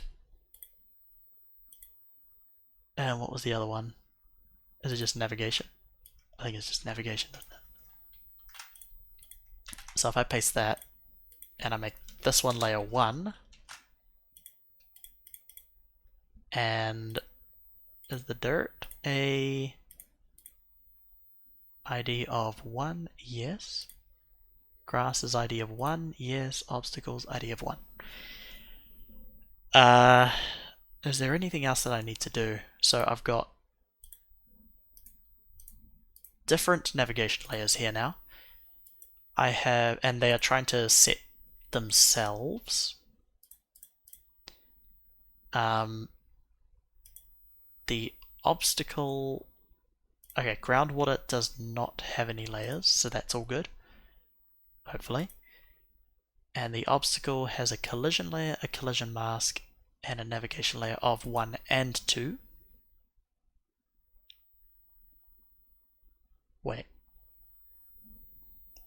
Wait, why does the oh, the obstacle doesn't need a navigation layer at all. Oh, is that the navigation layer that was showing before? Maybe.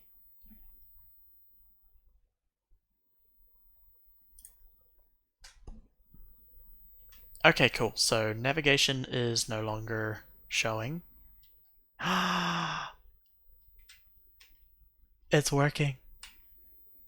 I think the problem was the fact that the obstacle had a navigation layer as well, but it just wasn't showing. Oh, because I didn't have it on debug, the navigation layer for that. So, okay. I think this has been the problem the whole time. So that's always had that existing. Let's say on navigation 1. And so if I press F5, then all of a sudden... oh, no, but I had also painted it on. So I'm getting so many errors at the moment. It's okay, I'll clean up the errors after this. So I had painted on the navigation layer for the whole thing. And so when I ran the game, it was like that. But the reason that before it wasn't showing that is because here I didn't have it as visible navigation. I had it as force show on these two. So if I press F5 now, the navigation layer isn't showing on there. But if I go to the obstacle and I go to navigation, I go force show, I press F5, the navigation layer now shows. So,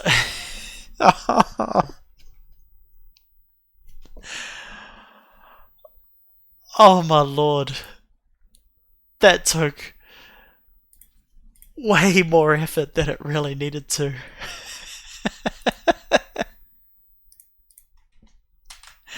So put all of these back to default. It was doing exactly what I told it to. It was like, you want me to navigate there? Fine.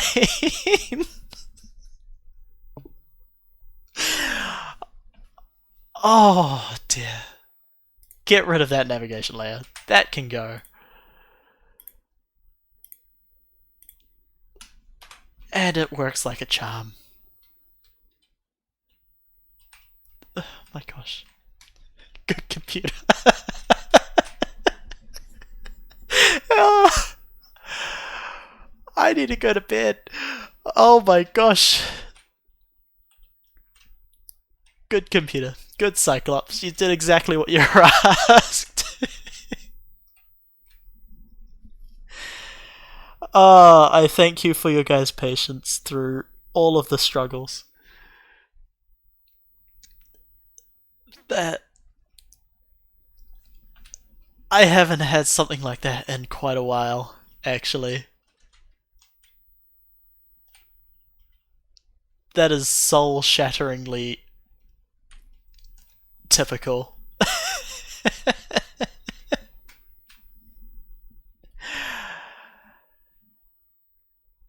Ah, it's always the way. It is always the way. Damn, I need to watch Mandalorian season 2. I still haven't seen that. Um, okay. Exactly. Now, what's the debugger actually having a problem with? It's not liking this part. Index p layer ID is 1 is out of bounds. Navigation.size is equal to 1. Oh! Interesting. But I bet if I had 2 layers, then I run. Nope, debugger's still giving me a problem. Set navigation polygon. So is that not actually the... Okay, I'm kind of confused about that part.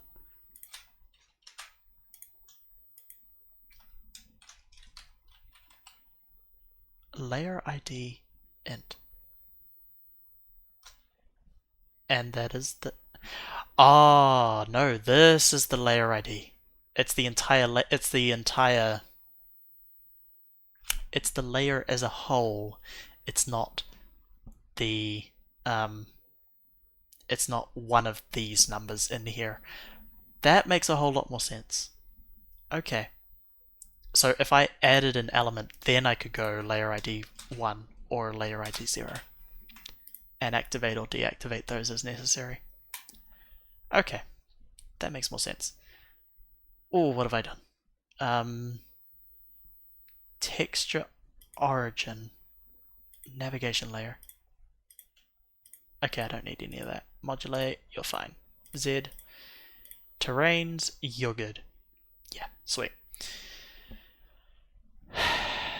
Cool. Groundwater. And that will be non-navigable as well. Obstacles.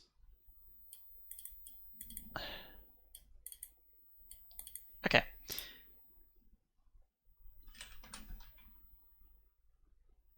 Alright, I'm only getting 8 errors now. And one of them is still this. Attempted to merge a navigation mesh polygon edge with another already merged edge.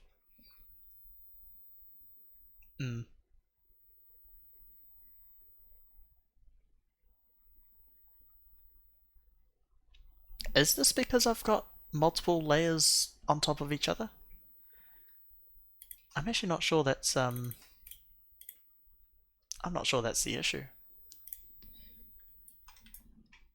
Do I get any? Let's not get rid.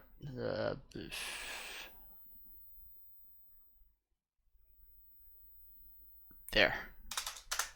That's probably all the information you need.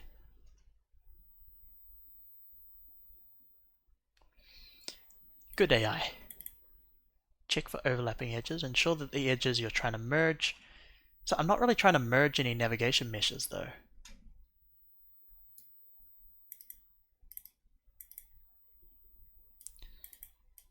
Verify that the navigation mesh data is correct and doesn't contain any inconsistencies or corrupt data.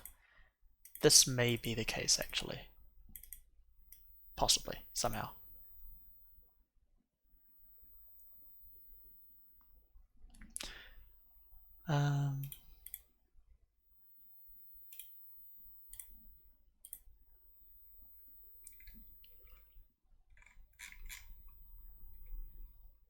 You cannot stack or overlap navigation mesh surfaces on the same navigation map.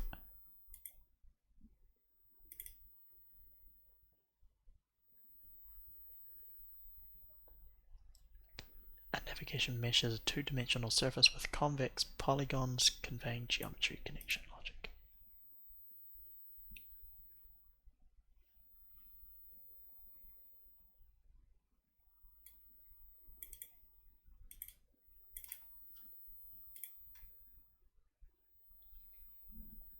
Oh, interesting. Support different actor types.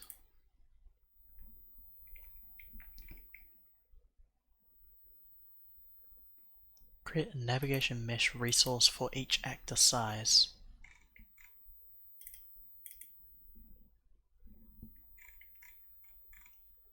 Okay. I'm gonna leave that error for another day. This one,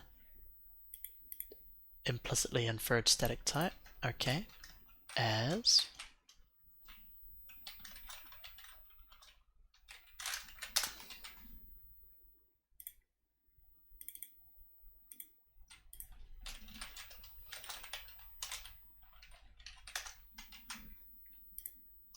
be very specific. I guess it's not quite a navigation agent 2D. It's not really a shorthand, is it? When you're doing it like this. Like, you may as well do this. That's actually less characters.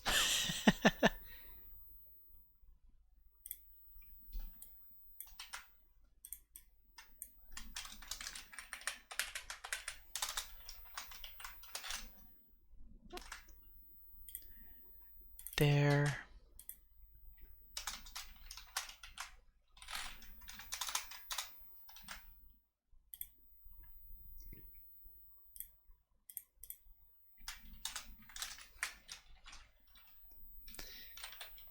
Int. Why not? Never used, that's fine. Next path position. No static type. Is that fine? No.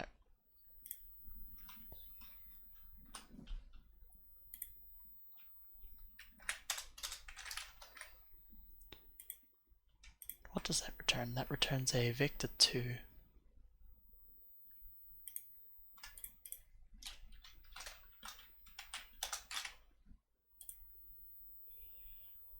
And that returns also a vector 2, I think.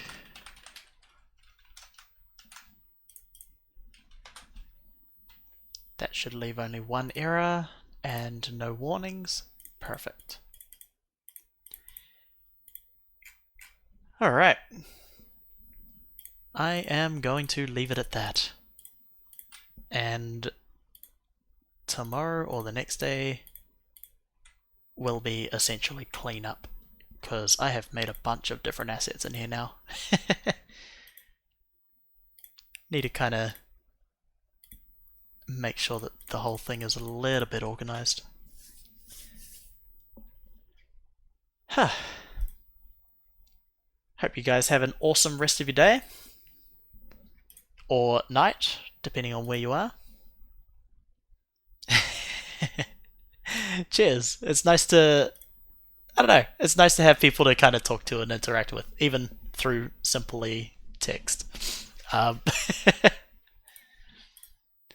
I don't know, I'm quite liking the whole stream experience. I didn't like it when I was gaming. That was weird. Or that, not weird, but A, I couldn't concentrate on the game, and B, I don't know, the quality of people watching game streams doesn't feel nice.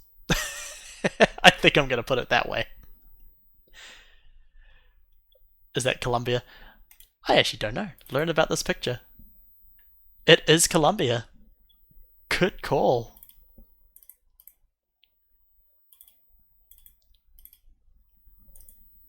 Guatape. Uh-huh. Embalse Guatape. If that's how you say it. It probably is not, but yeah, that's a really good call. Have you been there?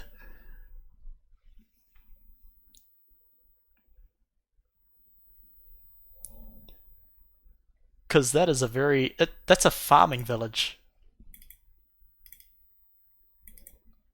Going there in a couple of months. It's a lakeside. Wait, is this one massive lake? So this isn't even ocean.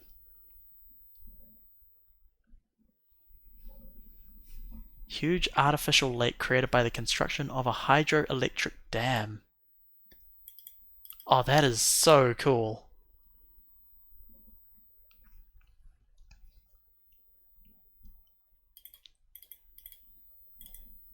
There's a gigantic rock in the middle.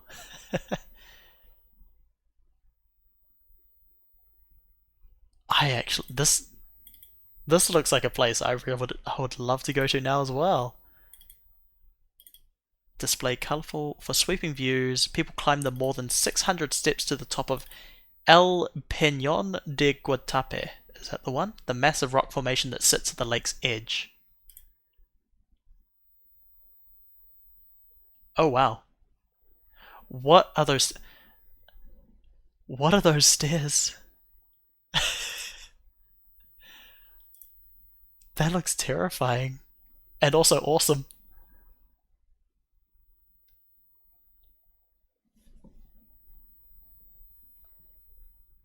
That is really cool. So you're going there in a couple of months. Very nice.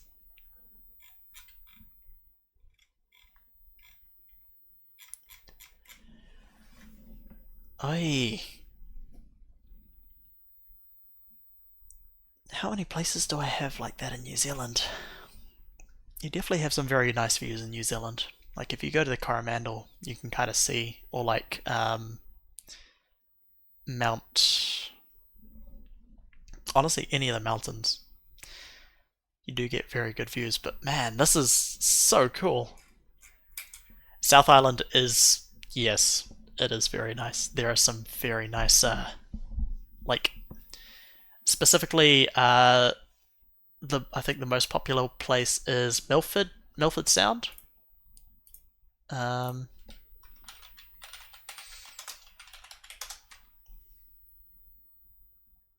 yeah. Surprisingly, I've been to the South Island maybe like 3 times in my life. I've always been a North Islander. It really does, doesn't it? It's, I mean, that's actually a very good, very accurate way because that is like, that is the environment there. It is just like a massive fjord. Um, and so yeah, people just love this. Yeah, they just love this place. So actually, oh, thank you for suggesting this. A friend of mine is having a bachelor's, a stag do soon and we're trying to think of places that we could go, I am going to suggest this place now.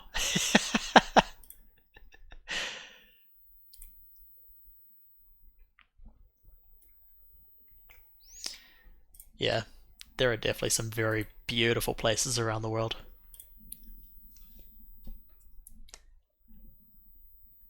Huh.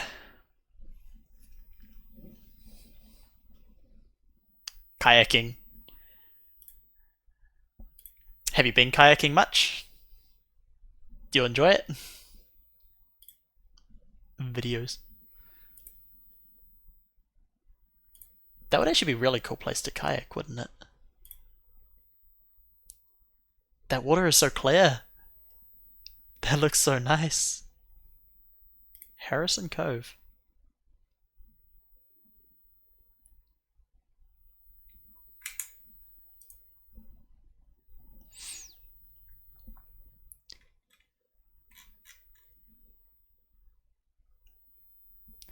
One thing that is always actually quite enjoyable is yeah, seeing like New Zealand is quite full of it's got quite a lot of different types of birds.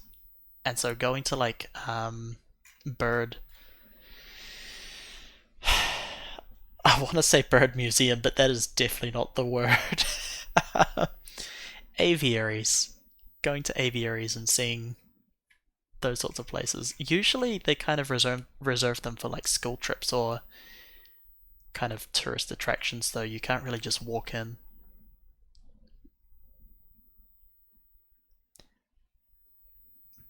Bird museum is funny.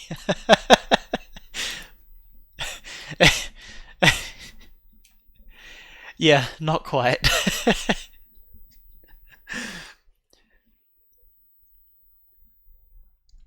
Whitewater and sea, but mostly in school and uni trips. Yeah,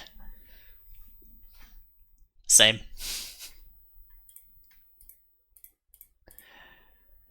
Hey, alright. Tiriti Matangi, one of the public can visit. This is true, except where is Tiriti Matangi? And how do you know this?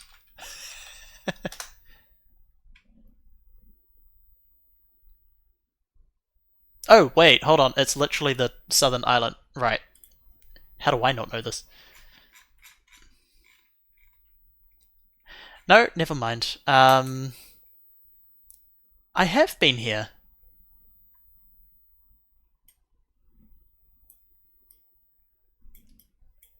Titty titty. True. Titty titty Matangi.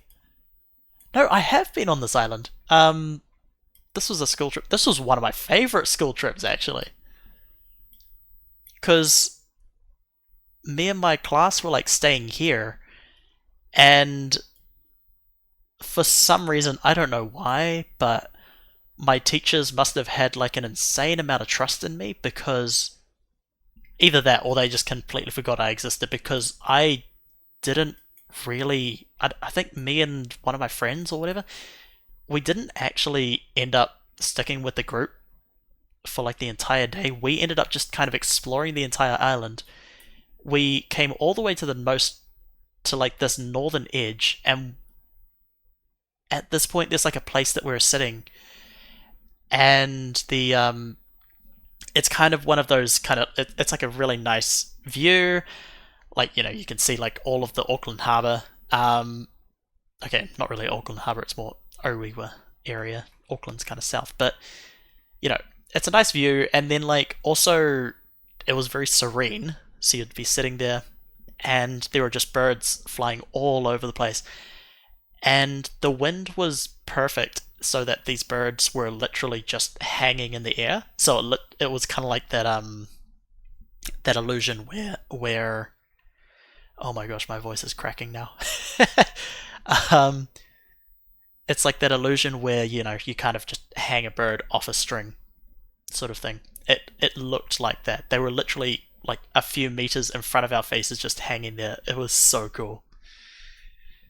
Gravity's broken. The birds are just hanging there exactly. And I think Hobbs Beach. I think down here maybe we were watching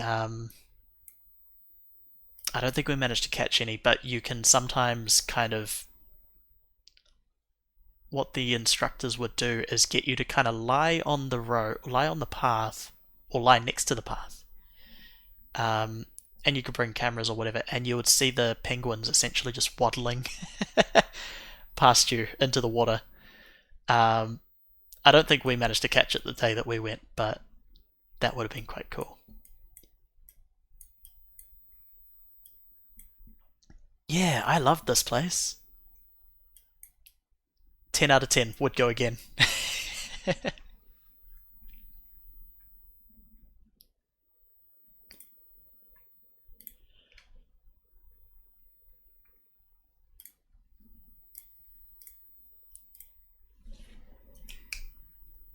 Are you from New Zealand, Lethal Ambrosia? Or do you just happen to know about it because tourist attractions?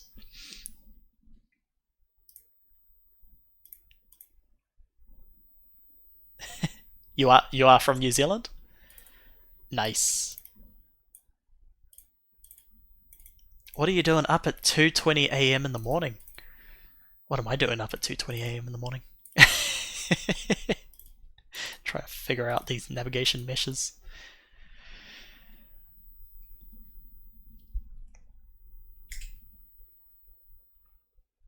Awesome. Okay, I'm happy that that is actually solved. I would have been absolutely kicking myself if I was going to bed and I had no clue why that was breaking. I will jump off now, and yeah, thanks for watching. Thanks for joining. Programming adjacent problem solving, but also distracted. Nice. Catch you later, and have a great day or night. Bye.